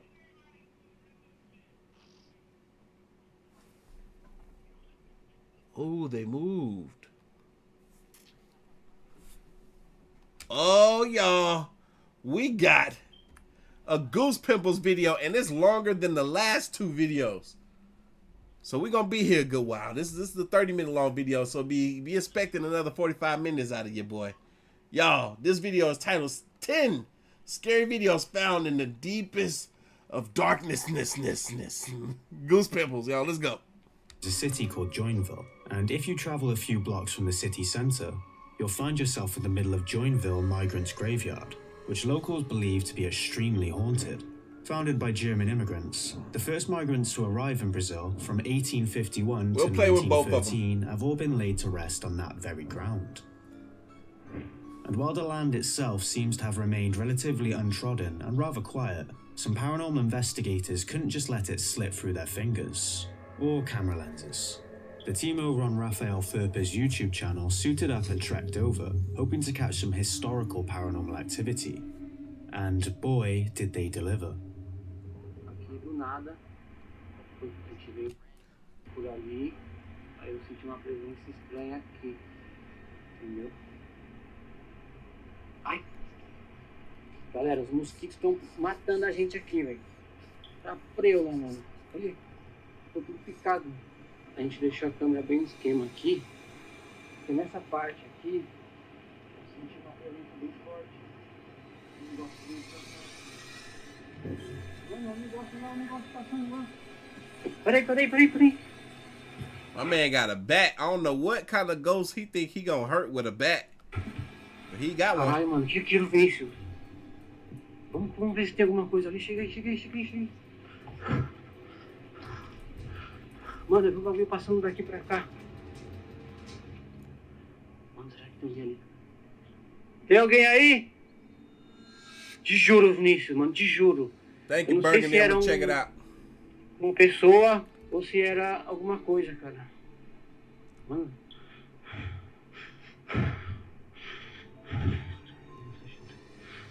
Eu vi, Vinícius, passando.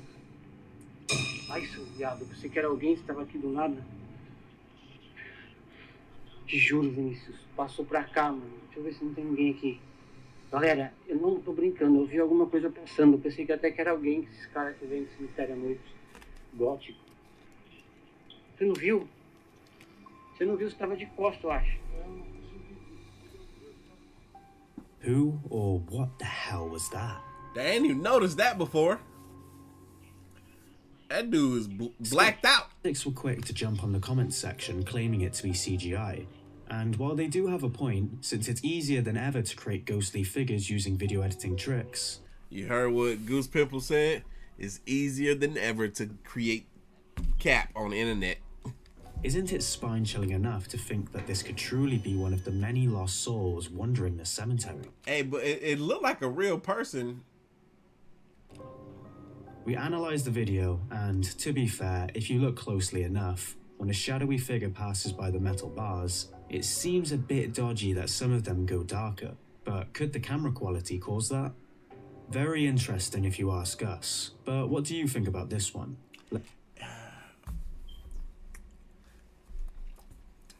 What sucks is it's not bad camera quality. Cameras is good, right? They use some decent enough cameras out there, but at night you can make a good camera bad just by being outside at night filming. Truth be told. The Quiet Storm on V103. She says that she's an artist, a drawer, and a painter. No, I don't need anyone to do portraits for me, thank you very much. But maybe one of my viewers might need somebody to do portraits. I actually was once a professional artist myself. I can draw and paint anything that my eyes can see.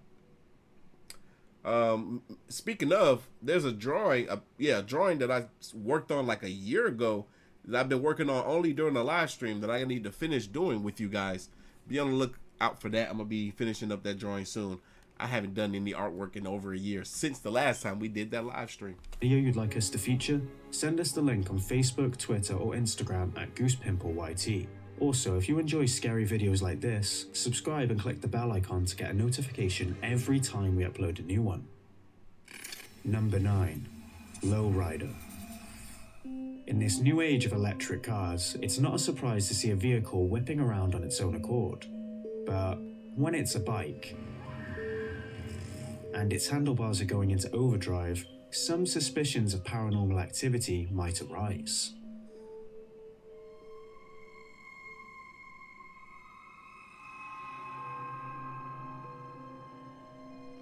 Bro, that thing went in reverse and now it's going in drive? That's crazy.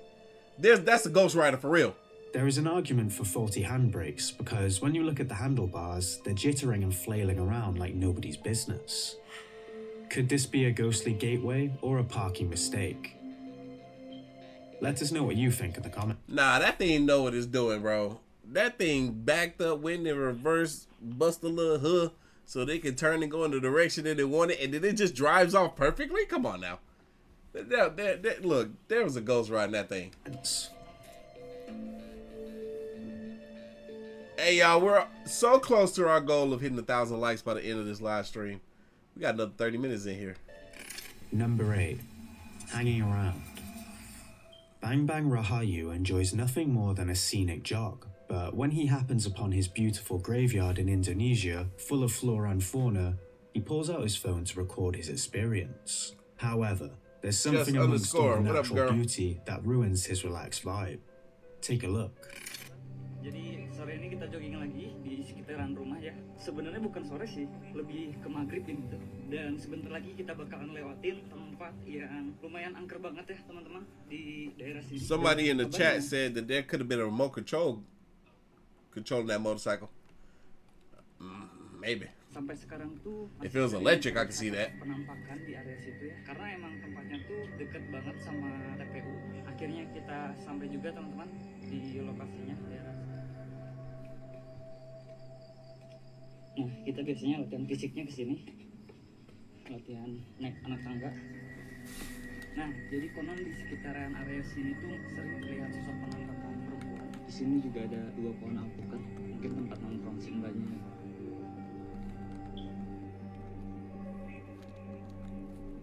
Dikarenakan sekarang udah mau jam 6 sore, jadi kita mau balik lagi. Let's go.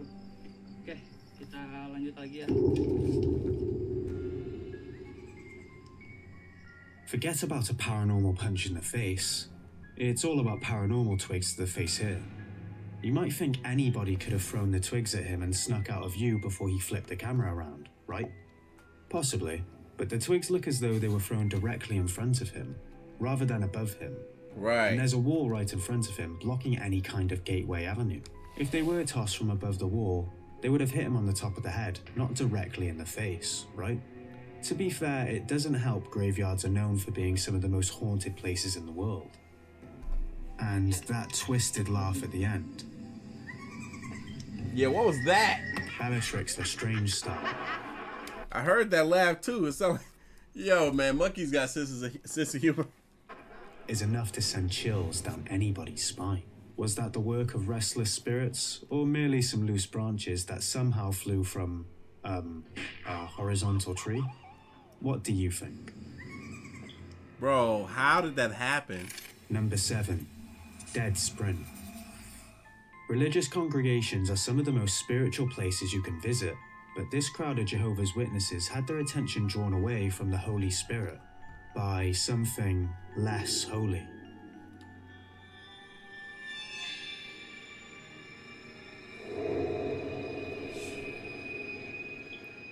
The heck was that? You missed it? Don't worry, it's pretty hard to spot. A pale silhouette runs down between the pews. Could this be the... Bruh, this could be... just bad camera quality. That it's already potato 99. We can't make out a single detail. Like, whoever filmed with this camera, throw the camera away. This camera is useless. You can't see nothing but the silhouettes of people. If something runs by, of course it's gonna look like a blur with this camera. This camera got the slowest frame rate of any camera in history. The apparition of someone who once was. Well, as spooky as this video looks on the outside, the video quality might be a factor in its authenticity, but the translucent figure seems otherworldly. And did you not notice the speed of it in comparison to everyone else? It felt unnatural, perhaps even paranormal. Could this have been a lost spirit sprinting, or the result of some motion blur? Whatever the person was running from, no idea. Maybe they left their ghostly oven on, or the heaven's door unlocked. Who knows? Number 6. Dog's sixth sense. If you know anything about the paranormal, you've probably at least stumbled upon the theory that our dogs can see entities from the other side with their naked eyes. Whether or not you believe your pets can see ghosts depends on your own belief in the paranormal, but there is scientific proof out there that dogs can smell, hear, and feel things that humans can't. An article on Reader's Digest that interviewed pet specialists even suggested that if ghosts are real, it's more than likely that they could see them. Have you ever noticed your dog staring at a wall or ceiling and growling? Or barking like mad at seemingly nothing? Perhaps there is something more at play than just a case of the zoomies. Well, we found some new unsettling videos of family dogs sensing the unknown. Check it out. Come here. Come here. Mama's got you. Mama's got you. What's wrong, Autumn? I got you. It's okay. Poor baby. It's okay. Oh my God. Are you okay, Autumn? Shaking. Come on, let's go over there and see what's wrong. Come on. What is it? Come on. Come on. What's wrong? What is it? Shh. What is it? A petrified dog rushes to its owner as it growls and barks at something unseen. Perhaps she heard a distant noise that we couldn't pick up on, but whatever she senses makes her shiver in fear, right down to her bones. Autumn, what is it? Whether or not that poor pup experienced something otherworldly, we have more paranormal content to sink your teeth into. A guy on Reddit posted claiming to be a lifetime skeptic, but this video challenged his beliefs.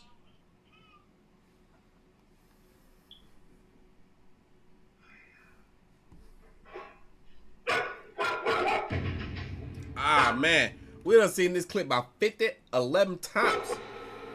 In the post itself, he explains this event occurred when he was at work, and his wife sent him the video wondering what had truly spooked the dogs. She only saw the closet door open, but when he reviewed the footage, he heard an unknown voice saying something like, "Hiya" or "Taya," right before the door opens. It definitely sounds spooky on a first watch, but some commenters thought this might not have been as terrifying as we and the dogs seem to think. Doors opening by themselves are pretty much seen as the Starbucks Frappuccino of the paranormal world. It's basic. It's been seen countless times before and nobody really takes it seriously anymore. Facts. But the noise itself sounds pretty spooky. And why would the dogs be so upset by it?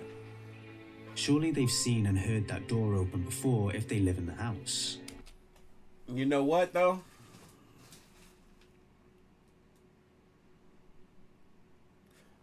I have an explanation. I have an explanation for how this video clip could have came about. Some animals, it doesn't matter how many times their owner have come home, they're going to jump up and react to the door opening. Don't matter. They're going to react. And then that voice, he has a home security camera. If it's like a Ring sort of camera, he probably can speak through it using an app on his phone. I can do it. And if he spoke through it during the same time that he opened the door, There's your content right there. So what scared them so badly? This next one shows another dog in distress, but there's something else that had viewers shaking in their boots. There it goes. There it goes. Another clip we done seen 50-11 times, but this right here is more believable. Viewers shaking in their boots. There it goes. There it goes. Don't blink, you gonna miss it. Where's the ghost? Right there. Where? Where is it? She's staring at her. We could give you the whole "we don't know what they're sensing" rigmarole, but you've heard it before. The original poster seemed to get a gut feeling something wasn't right. So she carried on recording and noticed something bone-chilling.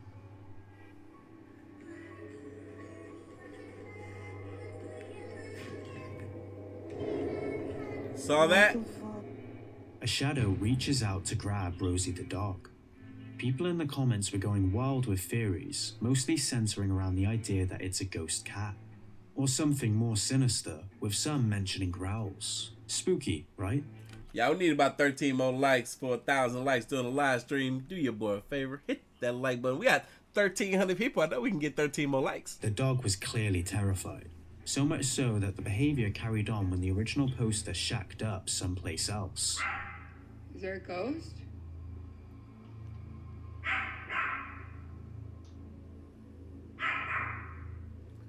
Shonda, you fine, girl. Ain't nobody tripping. Thank you for the support, baby.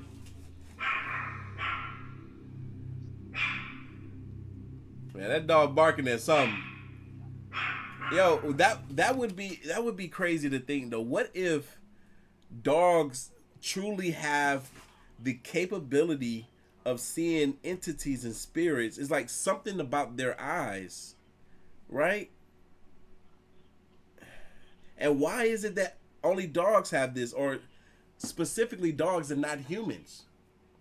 Probably because humans would freak out, but dogs... Wait a minute, I just thought about it. The people that proclaim they can see spirits and entities, they always end up being like psychic mediums and stuff.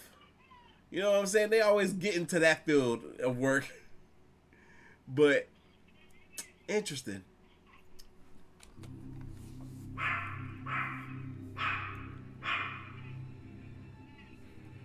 Because if a dog could tell a human what it's seeing, boy, we in trouble.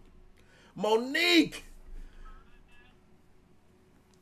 The GOAT herself that came through and dropped $300 to the live stream. We appreciate you, Monique. She'll never say nothing, y'all. You don't even know Monique is here until she drop a donation. She's sneaky like that. She like a ghost for real. She seems to think whatever upset Rosie in the previous video latched onto them, following them into their new place. Either way, do you think these dogs witnessed visions of terror from the other side? Or are they just of a nervous disposition? Let us know down below. Number 5. Museum Shadows. In 2006, Nate Ratterman founded Trip Paranormal after having his first ever paranormal experience. He purchased a home in Nebraska and soon realized it was a haunted hotspot, claiming to experience all sorts of petrifying activity. After packing up and moving to Omaha, the paranormal experiences continued to haunt his daily life. Dang, that finger weird looking. This inspired him to share his belief with the world in the form of the Museum of Shadows, co-run by Nate and his self-proclaimed medium wife Kaylee. They claim to house over 3,000 haunted artifacts within the walls of their 4-story museum, and it's been voted the most haunted museum in the world. But what about this? Where is this? I must go there. Collection of dolls, chandeliers, and spooky masks make it so different from any of the others. That's what we're here to find out. The museum's YouTube channel is decked out with as much supposed paranormal proof as you could ever dream to see.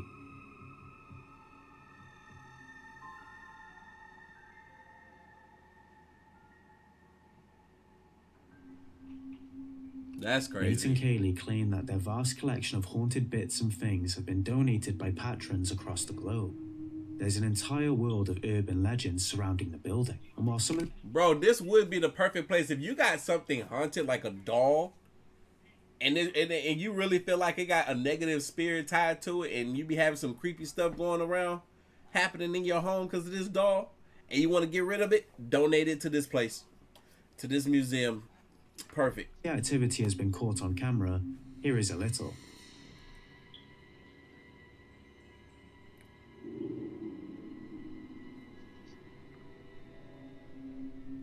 Lackluster, to say the least. There's a lot of good old-fashioned nightmare fuel in there to leave you scratching your head, because this museum is wall-to-wall with creepy dolls. Oh no, I don't want to go no more. I changed my mind. Look at that. It's a doll in a rocking chair and it's rocking. I don't want to go no more. I changed my mind. If I go, you can't have no dolls and they can't be in rocking chairs. Nope, not me. Did that doll move his leg? I'm glad it's in that little prison of it. You look. Oh heck no, it did. It moved his leg. I thought I was tripping. I wasn't. I saw it. I saw what I saw. Oh heck no, they got a room with dolls. I can't go in that room. Nope, not me. See, that would happen while I be there, and I would freak out, scream like a girl, run, jump. Somebody gonna have to catch me in their arms. Look at that. No, there's no way. There's no. If that doll did that when I was looking at it in the box, I would scream and faint like this. Y'all saw how that dog moved forward in that box? Imagine you there and you looking at that box and that dog get a closer look at you like that. I would soil my pants, man. I would soil my pants. No, y'all look, if you new here, your boy don't like dolls. I don't do dolls. Chucky messed me up as a child. Chucky scarred me for life. I have PTS Chucky D.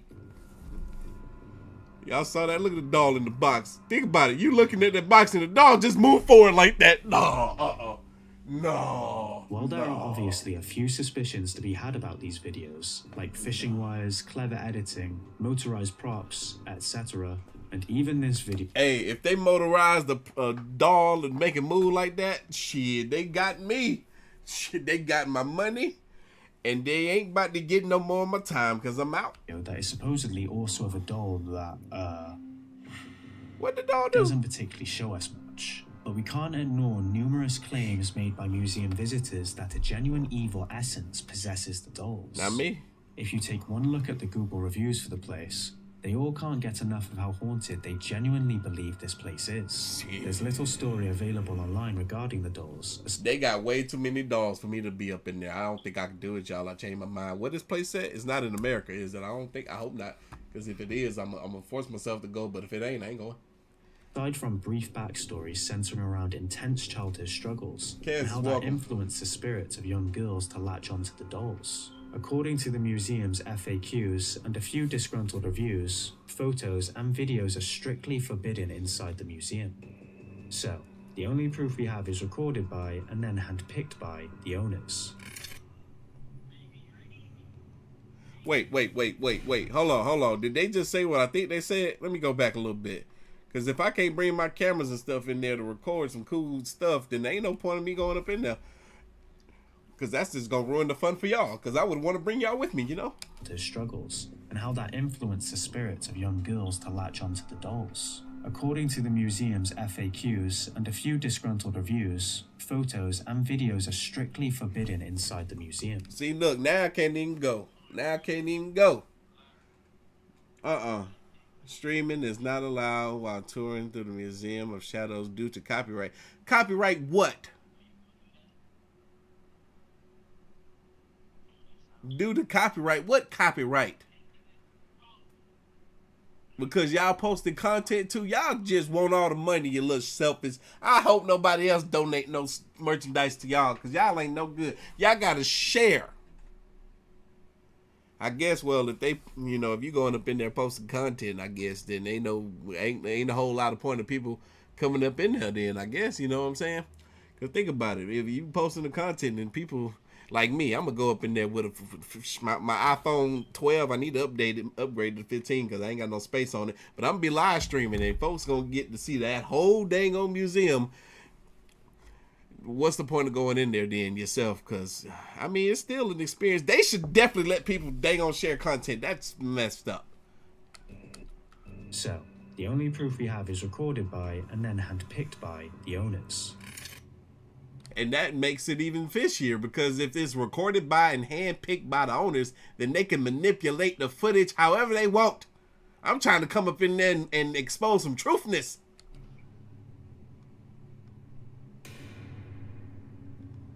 Look, I ain't even excited no more. Chair moving. Psh, they probably got that thing hooked up to a little a remote control somewhere. And as positive as a lot of the feedback is online, there are a few experiences that make us suspicious. There are quite a few people who claim absolutely nothing happened to them during their time in the Museum of Shadows. Well, shit, you would hope not, because I don't want nothing to happen to me. A woman who claimed she cleans for the couple commented under one of the videos on the channel, saying while nothing crazy ever happened to her while she cleaned the flat above the haunted rooms, the Rattermans would anxiously follow her around the whole time. We can't... Y'all heard that? Supposedly a girl that worked for them used to clean the rooms, and nothing would happen when she would clean the rooms. And the people that own that place, they would follow her around. Why y'all following the girl around while she clean the rooms? Why don't y'all clean the rooms yourself then? If y'all ain't got nothing else better to do than to follow her around, what y'all think she gonna do? Steal some stuff? Or expose how fake y'all are? I'm just, look, I didn't mean to say that last part out loud. Confirm whether this is true, obviously, but why would she lie about it under a video without many views? So, if the Rattermans were stepping on the coattails, why? Were they worried something would find her, or worried she would find something?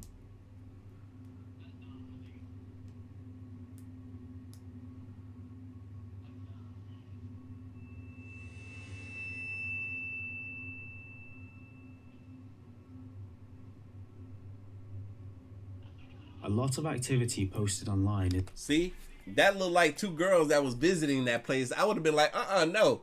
If I can't film, you can't show my face on your little YouTube channel. It's often stuff we have seen thousands of times before. Doors opening, objects toppling to the ground or turning around.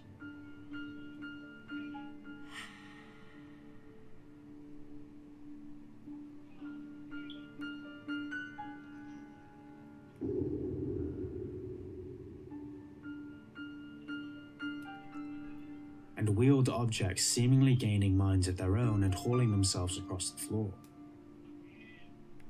Shout out to Goose Pimples for keeping it a buck, man. Goose Pimples is easily becoming one of my favorite paranormal clip channels. Be keeping it 100. Gonna tell you how it is. Ain't gonna sugarcoat nothing.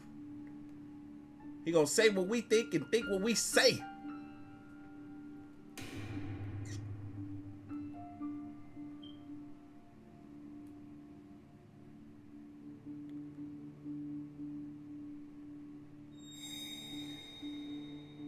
Thank y'all. We hit our goal for 1,000 likes during this live stream, and we're exceeding it. We still got plenty of time left in this video. We might hit 1,100, baby. And for everybody that's copping merch, I'm gonna shout y'all out at the end of the live stream. There's also a lot of talks of orbs in the building, but they tend to be seen as quite inconsequential in the paranormal scene, especially this clip they posted.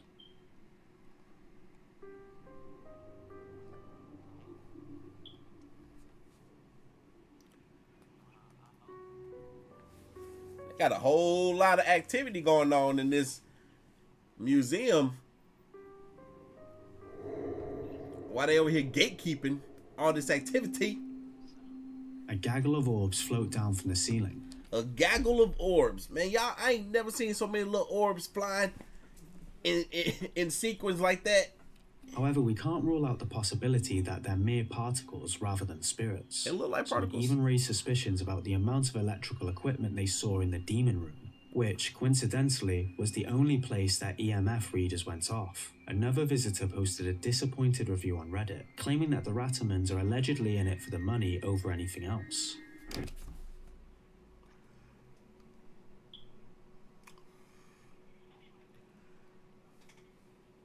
See, that's what I'm talking about with Goose Pimples. He ain't gonna sugarcoat. He gonna tell you with everything you need to know.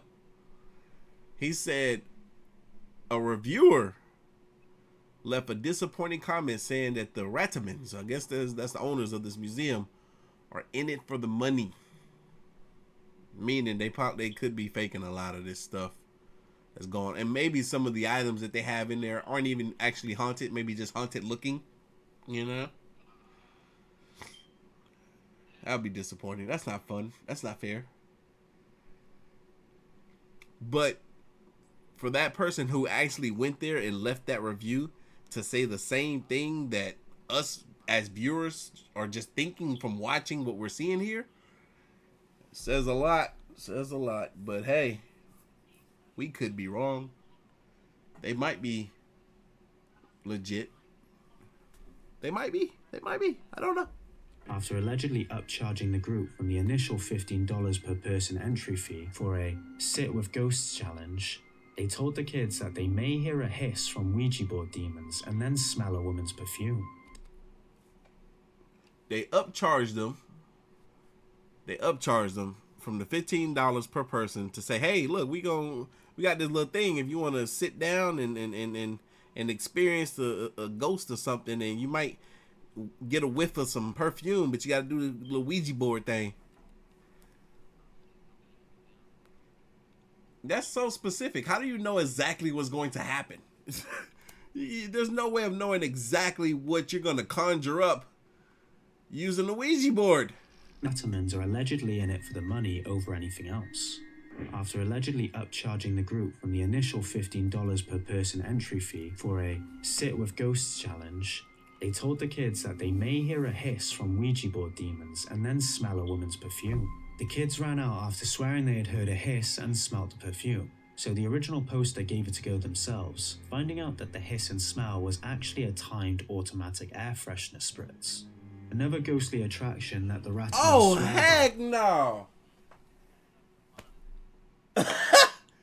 The hiss? Wait a minute, was it the hiss too? Because some of those little those things that release fragrances in the air, they do make a hissing sound when they do that.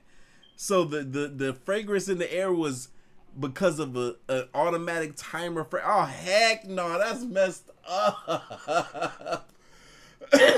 Yeah. Oh heck no, that's cap if I've ever seen it. They ought to be ashamed of themselves. Kids ran out after swearing they had heard a hiss and smelt the perfume, so the original poster gave it a go themselves, finding out that the hiss and smell was actually a timed automatic air freshener spritz. Another ghost. They found out, so it's true. They're capping. I take back what I said. About them potentially being real. I ain't trying to, I don't want to call out these folks for having, they got their little business going. They doing what they doing, but I'm sorry. If you deceiving people, then you deserve to be exposed. The attraction that the Rattamans swear by is the continual appearance of shadow figures throughout the museum. Really? They published a video showing the top hits that their security cameras captured. I'm telling you, dog. I'm telling you. If this is the case, now wonder they don't, for copyright purposes, right? Yeah. Yeah, they want to do the content. They want to get all the content out there themselves. That's messed up. That's messed up.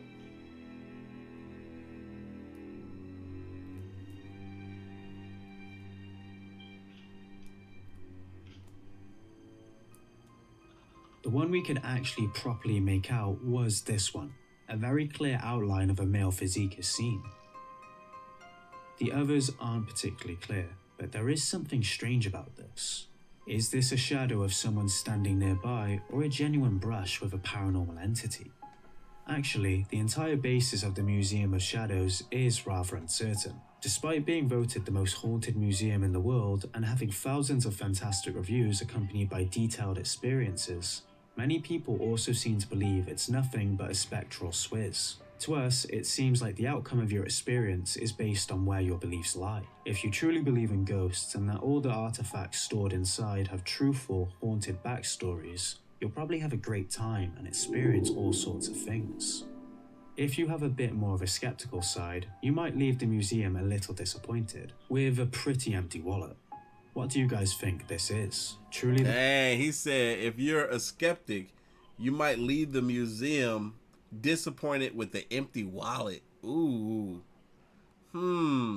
That's interesting how that works though. If you believe, then things may happen. If you don't believe, then things won't happen. So like if you're not a believer, the doors won't open on their own.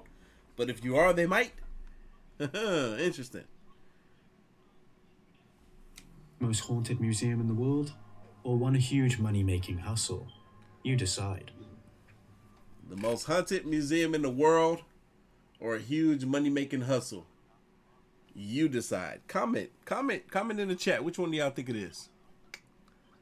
Eesh. Number 4, strange movement. Our lovely viewers sent in this next clip, so a huge shout out to Shelly and Micaiah, who recently had a beautiful baby girl. Shelly keeps her front door security camera software open full screen on her iPad while Micaiah's at work. But one day, a notification turned her attention to the device. That's when she saw something really weird starting to form from the bottom left corner into what you're about to see. Upon a later review, they were both left scratching their heads before sending it to us. Let's have a look, shall we? We shall. What is that on the camera? It's moving. Look at it, see it?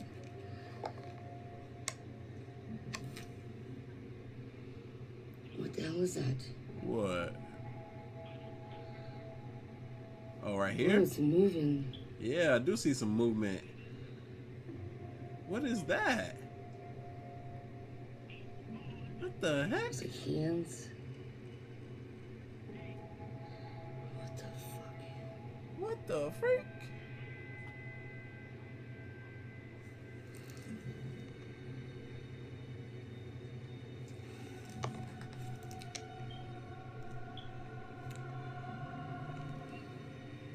So most of y'all think that museum, they hustling folks, huh? Felicia says she 50-50 split. I am too, honestly. At first glance, it looked... I'm kind of feeling like they're hustling. Yeah. I definitely feel like they're hustling, unfortunately.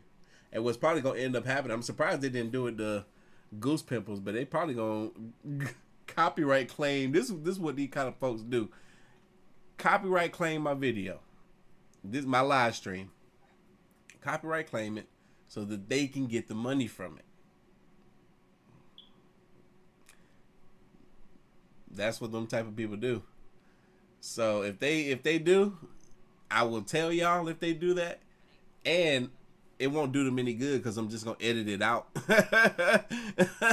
I can edit it out after, sucker. The part they copyright claim, I'll just cut that mess out. But they probably gonna do that. I'm surprised they didn't do it to Goose Pimples. They might have did it to Goose Pimples, but he kept it in there because it was good content. Looks like just a bit of mist, doesn't it? Well, let's zoom in and slow down. You can hear Shelly say she thought it looked like a pair of hands at one point, and we can see what she means, can't you? Yeah. It's like hands. There's a strange, slightly humanoid aspect in some snippets of the weird mist if you look real close. Outdoor security cameras often fall victim to the elements, and the picture can be messed with due to rainwater, dirt, cobwebs, or even moisture in the air if the camera is using infrared. But the hands comment has really thrown us onto a knife's edge. How creepy does that look? We can confidently say that we've never seen anything like this coming from a home security camera. Is this a strange camera malfunction, or someone or something sitting in the corner rubbing their hands together in anticipation of being clocked? What do you guys think? Big thanks again to Shelly and Micaiah for sending this incredible catch. This is interesting. It's more real than that dang on Number 3, museum. On the verge. Long dark car rides knocks all the energy out of you. Some especially tired drivers can even end up hallucinating all sorts of things. That's what these guys thought was happening to them on their journey from Chikmagalur to Bangalore. That was until they got a bit... What a coincidence. These guys were going from Chikmagalur to Bangalore It sounds like chicken magnet to banging. Looks. Drivers can even end up hallucinating all sorts of things. That's what these guys thought was happening to them on their journey from Chikmagalur to Bangalore. That was until they got a bit closer and realized that it was no illusion. Bangalore. Okay, it's a good night vision camera right here, baby. No potato 99. We likes. At least what's in the foreground we can see pretty good. In the background gets a little sketchy. I don't know where I'm supposed to be looking because we got full screen here. I'm gonna look everywhere. I wish the light would go higher. Is that something right here? Is that a white figure standing off in the distance?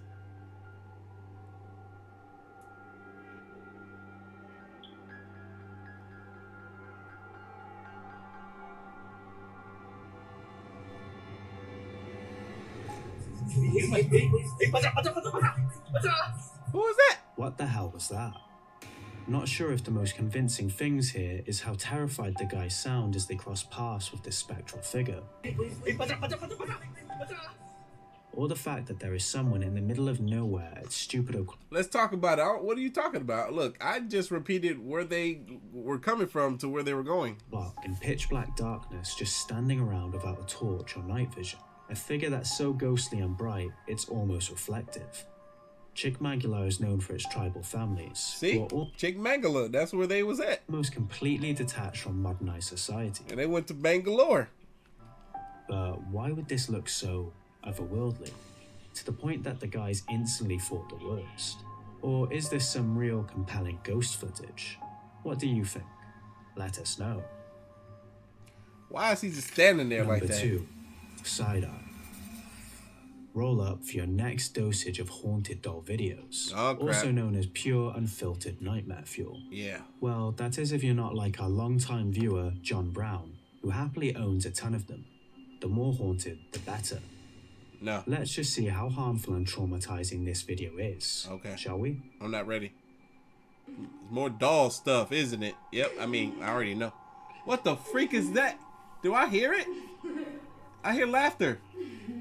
Is that a little girl or a doll? There's something behind it. But there was nothing back there. How'd he do that? What happened? Evil. Just evil. Well, I don't know if we seen this clip or a clip like it, but it looked familiar. That was certainly something. The clip's non-disclosed origins adds to its mystery. Why is there an Anna from Frozen doll lurking completely alone in a random room? That ain't Anna from Frozen. A spine-tingling laugh causes the man to check behind the doll.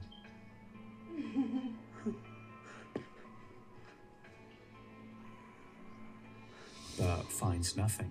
Then its eyes move, forcing him to dash away in a state of total fear. Real or fake? No thanks. Bro, how was it that he was standing right in front of it and something was behind it and then it was gone in an instant? What? Creepy presence. Woo! Paranormal investigations can sometimes be a bit boring. There are many videos online consisting of a couple tiny bumps and bangs and a lot of cameras and recording equipment. But this family captured something undeniably chilling. Take a look. Hey, hold on. Goose Pimples just said something. He said paranormal investigations can sometimes be boring. I couldn't agree more, which is why I think a good bit of paranormal investigations are faked because of how boring they can be. I've went and done ghost hunts myself where nothing has happened. It sucks to travel across the country somewhere and nothing happens, but I will never fake it. Is there anything here with us right now? Make yourself known. Any subtle thing, we will know that something is here. There you go. I did not touch that. That was something. This is what? Bruh, you really not paying attention? Oh my God. Bruh, as soon as he said that, that thing next to her moved. Whatever that was that fell down. It made the loudest thud. And he didn't even hear it. He was like, you did not touch what? Bro, pay attention. Thing, we will know that something is here. I did not touch that. Didn't touch what? I did not touch the computer bag just fell on the floor. I didn't know. You can't see the true scope of the action from there, but there is a second camera angle. I did not touch that. I did not touch the computer bag just fell on the floor. We saw it clear as day from that The angle. second they ask for a sign, the computer case is dragged off the table. And she didn't the girl touch it. swears that she didn't touch it. I did not touch that. She definitely And you didn't. can see from the second camera angle that she really didn't. Something about the family's faces tell us they're genuinely spooked at the prospect that something is lurking within their very own walls. Tell you what though, that's the IT support kit out the window. Hey. Man, the girl was the only one that reacted. No, everybody else in there was dead still. The woman, she didn't jump. Ah, what was that? The boy, he didn't flinch. The man, he didn't even hear it. Did anybody else hear it but us and that girl? It was loud as I don't know what. Bro, I'm confused. No, she didn't bump it. She did not bump it. She was a good 5 inches away from it. She didn't touch it. But it tried to touch her. Anyway, y'all, we made it to the end of the live stream with over 1,100 likes. Thank y'all so much. Let me go ahead and do these shout outs and then I'll be out of y'all hair. Dayana, shout out to you. Thank you so much for your support. Thank you for the order. Danielle, appreciate you. Pam, I see you up in here. Thank you, big baby. Sandra, I appreciate you so much for your order. Serenity, thank you. Isaiah, shout out to you. Thank you so much. Mike Johnson, what's up with you? Shout out to you. Cody, Mr. Hernandez, shout out to you. Thank you. Kelly, I appreciate you. Monique, in here with another order. Shout out to you. Thank you so much. Kendra, I appreciate you as well. Shout out to you. Hold on, Monique. Hold on. That's Monique, like 10th order with your boy. No, 8th order. Shout out to you. But y'all, I'm going to be back in here tomorrow with some more content on this channel. Be on the lookout. And yeah, on my Patreon, we're gonna do a horror movie video tomorrow. So yeah, if y'all don't want to buy this movie, I'm going to buy it for y'all so y'all can watch it with me. So be on the lookout over there on Patreon. But anyway, I'm about to get up out of here. It's late. It's 11 o'clock. Shit. We should have been done an hour ago. But anyway, y'all have a good night. And I'm going to catch y'all later. Peace. And yes, all the merch is going to be autographed and shipped to y'all first thing in the morning. Yes, I promise.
Early in the morning, first thing you want to do, critique something. Just wake up and enjoy the silence sometimes.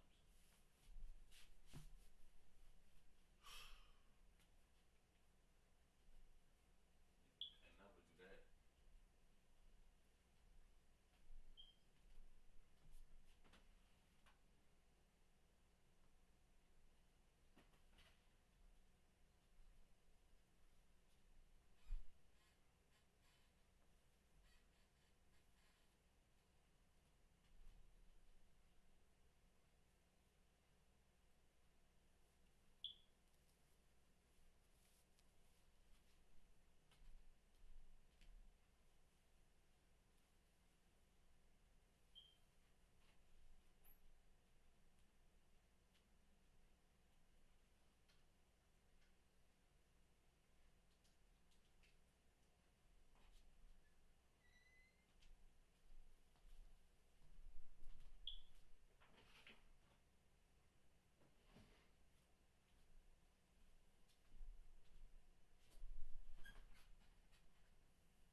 In the city where anything is possible, some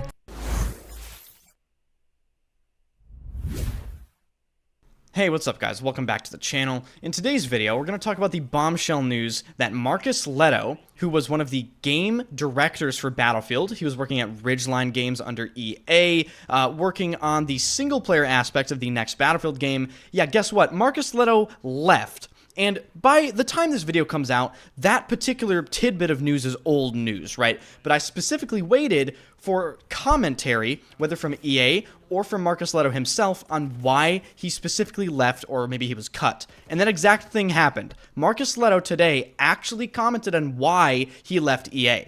So without further ado, let's jump right into it. If you enjoyed the video, hit the like button, subscribe to the channel. If you missed yesterday's video, I covered the fact that Tom Henderson made an article claiming the next Battlefield is working on a free-to-play battle royale. So if you have not watched that video, maybe pause this one and go check that one out, or you can watch that after this video. Both are huge pieces of Battlefield news. Now then, Marcus Leto, he actually did comment on why he left, and I'm just going to straight up read this to you guys. Quote, "Yes, I left EA on my own accord. This is a very tough decision for me to make. I want to thank the Battlefield community for allowing me to listen to you while I was able. Your feedback will help make Battlefield stronger. I wish the teams at EA all the best moving forward." End quote. And then he goes on to comment this under the original tweet. Quote, "In the meantime, I will be taking time away from games to see what, if anything, I want to do next." End quote. Wow. So initially the speculation for Marcus Leto leaving was maybe EA canceled the single player, or maybe he just got promoted. I saw some people coping on Reddit saying, oh, he's going to get promoted to a higher position. But then a few days later, he posted that he left EA on his Facebook, and now he comments that he actually left EA on his own accord, which is potentially the worst thing possible. And the reason why I say it's potentially the worst thing possible is he must have seen some shit at EA. Like, this relationship between Marcus Leto and EA must have not been going how he wanted it to go. Because you have to remember, this is the co-creator of Halo. This guy is an accomplished person in the game design realm, okay? Marcus Leto kind of knows what the hell he's doing. And for him to leave EA in the middle of a massive AAA production like Battlefield is undergoing right now, that is unbelievably terrible news. Now, obviously, we don't have any further details on the specifics of why Marcus Leto left EA. He gave us this sort of vague statement, but let's dive a little deeper into it. I personally think this statement here is very interesting, where he says, I will be taking time away from games to see what, if anything, I want to do next. So, Marcus Leto is essentially saying here, this could basically be his retirement. Like, potentially retirement level shit here for Marcus Leto. What happened in EA to make him actually think this at this point? Maybe it's like a personal thing. Obviously, this is all speculation, but to go from working on Battlefield to being in that position, you know, making the next Battlefield title a single-player campaign and having that sort of weight put on your shoulders, to then tweeting, you know, today that maybe you won't do anything else in the video game space, that is crazy. So allow me to speculate here. I think Marcus Leto definitely took the job very seriously at Ridgeline designing the next Battlefield's campaign, and he gave it his best shot. But I honestly think Marcus Leto came in and tried to work with EA and then saw all the shit that was going on and just said, you know, screw this. I'm out of here, dude. Like, I'm out of here. This is too much for me. There's too much BS going on. And if I had to guess, EA is probably not the best partner to work with on something like this. So to be completely honest with you, while this is definitely a bombshell piece of news and it is surprising, at the same time, it's also not surprising to hear. And unfortunately, we will never know how much of an impact Marcus Leto leaving in the middle of game development will actually have on the game itself. Now, there's an ongoing debate on whether or not Battlefield even needs a campaign. I'm one of those people that thinks that having a campaign in a multiplayer shooter is sort of an outdated concept. You know, when I was growing up playing Halo 3 and all the Call of Duties, you know, that was the way games were made. There was a campaign, you'd play it once, maybe twice, get some achievements, and then you'd play the multiplayer. Nowadays, gaming is completely different, and especially when you're talking about Battlefield, people don't play Battlefield for a campaign. So the fact that Marcus Leto left is honestly not the absolute worst thing on paper, but I'm still very concerned what sort of precedent this sets for this Battlefield game. If he left because maybe it was going so poorly internally and he just was done with it, that's not good news. The overall commentary on this on Twitter and Reddit and all that stuff, it kind of sounded the alarm for a lot of people already for the next Battlefield game. And that is very concerning because the next Battlefield game hasn't even been teased yet and people are already freaking out. Me personally, this is definitely very concerning. However, I'm just going to sit here and just take in the information as it comes, and I'm going to sort of filter through things and figure it out as I get to it, right? That's the mindset I'm taking into this. However, I am concerned about the precedent this sets for the next Battlefield game, because what if more people leave? What does this mean for the continued development of the single-player campaign on the next Battlefield game? I don't really see a job opening for Ridgeline Games. Danny on PC recently tweeted that there are 11 job openings at DICE and 0 at Ridgeline even after Marcus Leto left. So what does that mean? Or does that mean that EA is going to cut the single-player campaign? Does that mean that someone else has already been put in charge to take Marcus Leto's position? We have no idea. And let's not forget, when Marcus Leto was first brought on to work on Battlefield, this was, I think, over a year ago at this point, maybe even 2 years at this point, people were very excited because people knew who Marcus Leto was. He's, of course, the creator of Halo, okay? That's a big deal. You got the creator of fucking Halo working on your campaign. Those are pretty good hands, in my opinion, to have on a campaign, considering Halo's campaign was so legendary. And then just a few years later, maybe about a year and a half or so, he then tweets that he left EA literally just because he wanted to leave EA. Guys, this is not good. And then, of course, in yesterday's video, more potentially concerning news when Tom Henderson made an article about the next Battlefield game potentially having a free-to-play BR. So we have Marcus Leto leaving, we have a free-to-play BR potentially being added to the next Battlefield game. That is cause for concern, because what if they mess that up? What if it detracts from the multiplayer experience of the next Battlefield? You know, all these separate little things you could talk about. So the next Battlefield is already shaping up to be very, very interesting. I am very concerned, as all of you should be, but at the same time, I'm kind of just along for the ride at this point. I'm not going to be as invested as I was in, let's say, Battlefield 2042 or Battlefield 5. At this point, this is just kind of entertainment for me, ladies and gentlemen. I can't help but just sit back and sort of just want to watch the fire. My entire mindset about Battlefield for a long time now has been, you know, hope for the best and expect the worst, and just don't really get affected by anything that really happens. So, yeah, let me know your thoughts in the comment section. Of course, this is a very interesting time to be a Battlefield player. If you enjoyed the video, hit the like button, subscribe to the channel, and of course, follow my Twitch stream. I stream every single day at twitch.tv/enders, and I, of course, will be playing the next Battlefield game every day as well.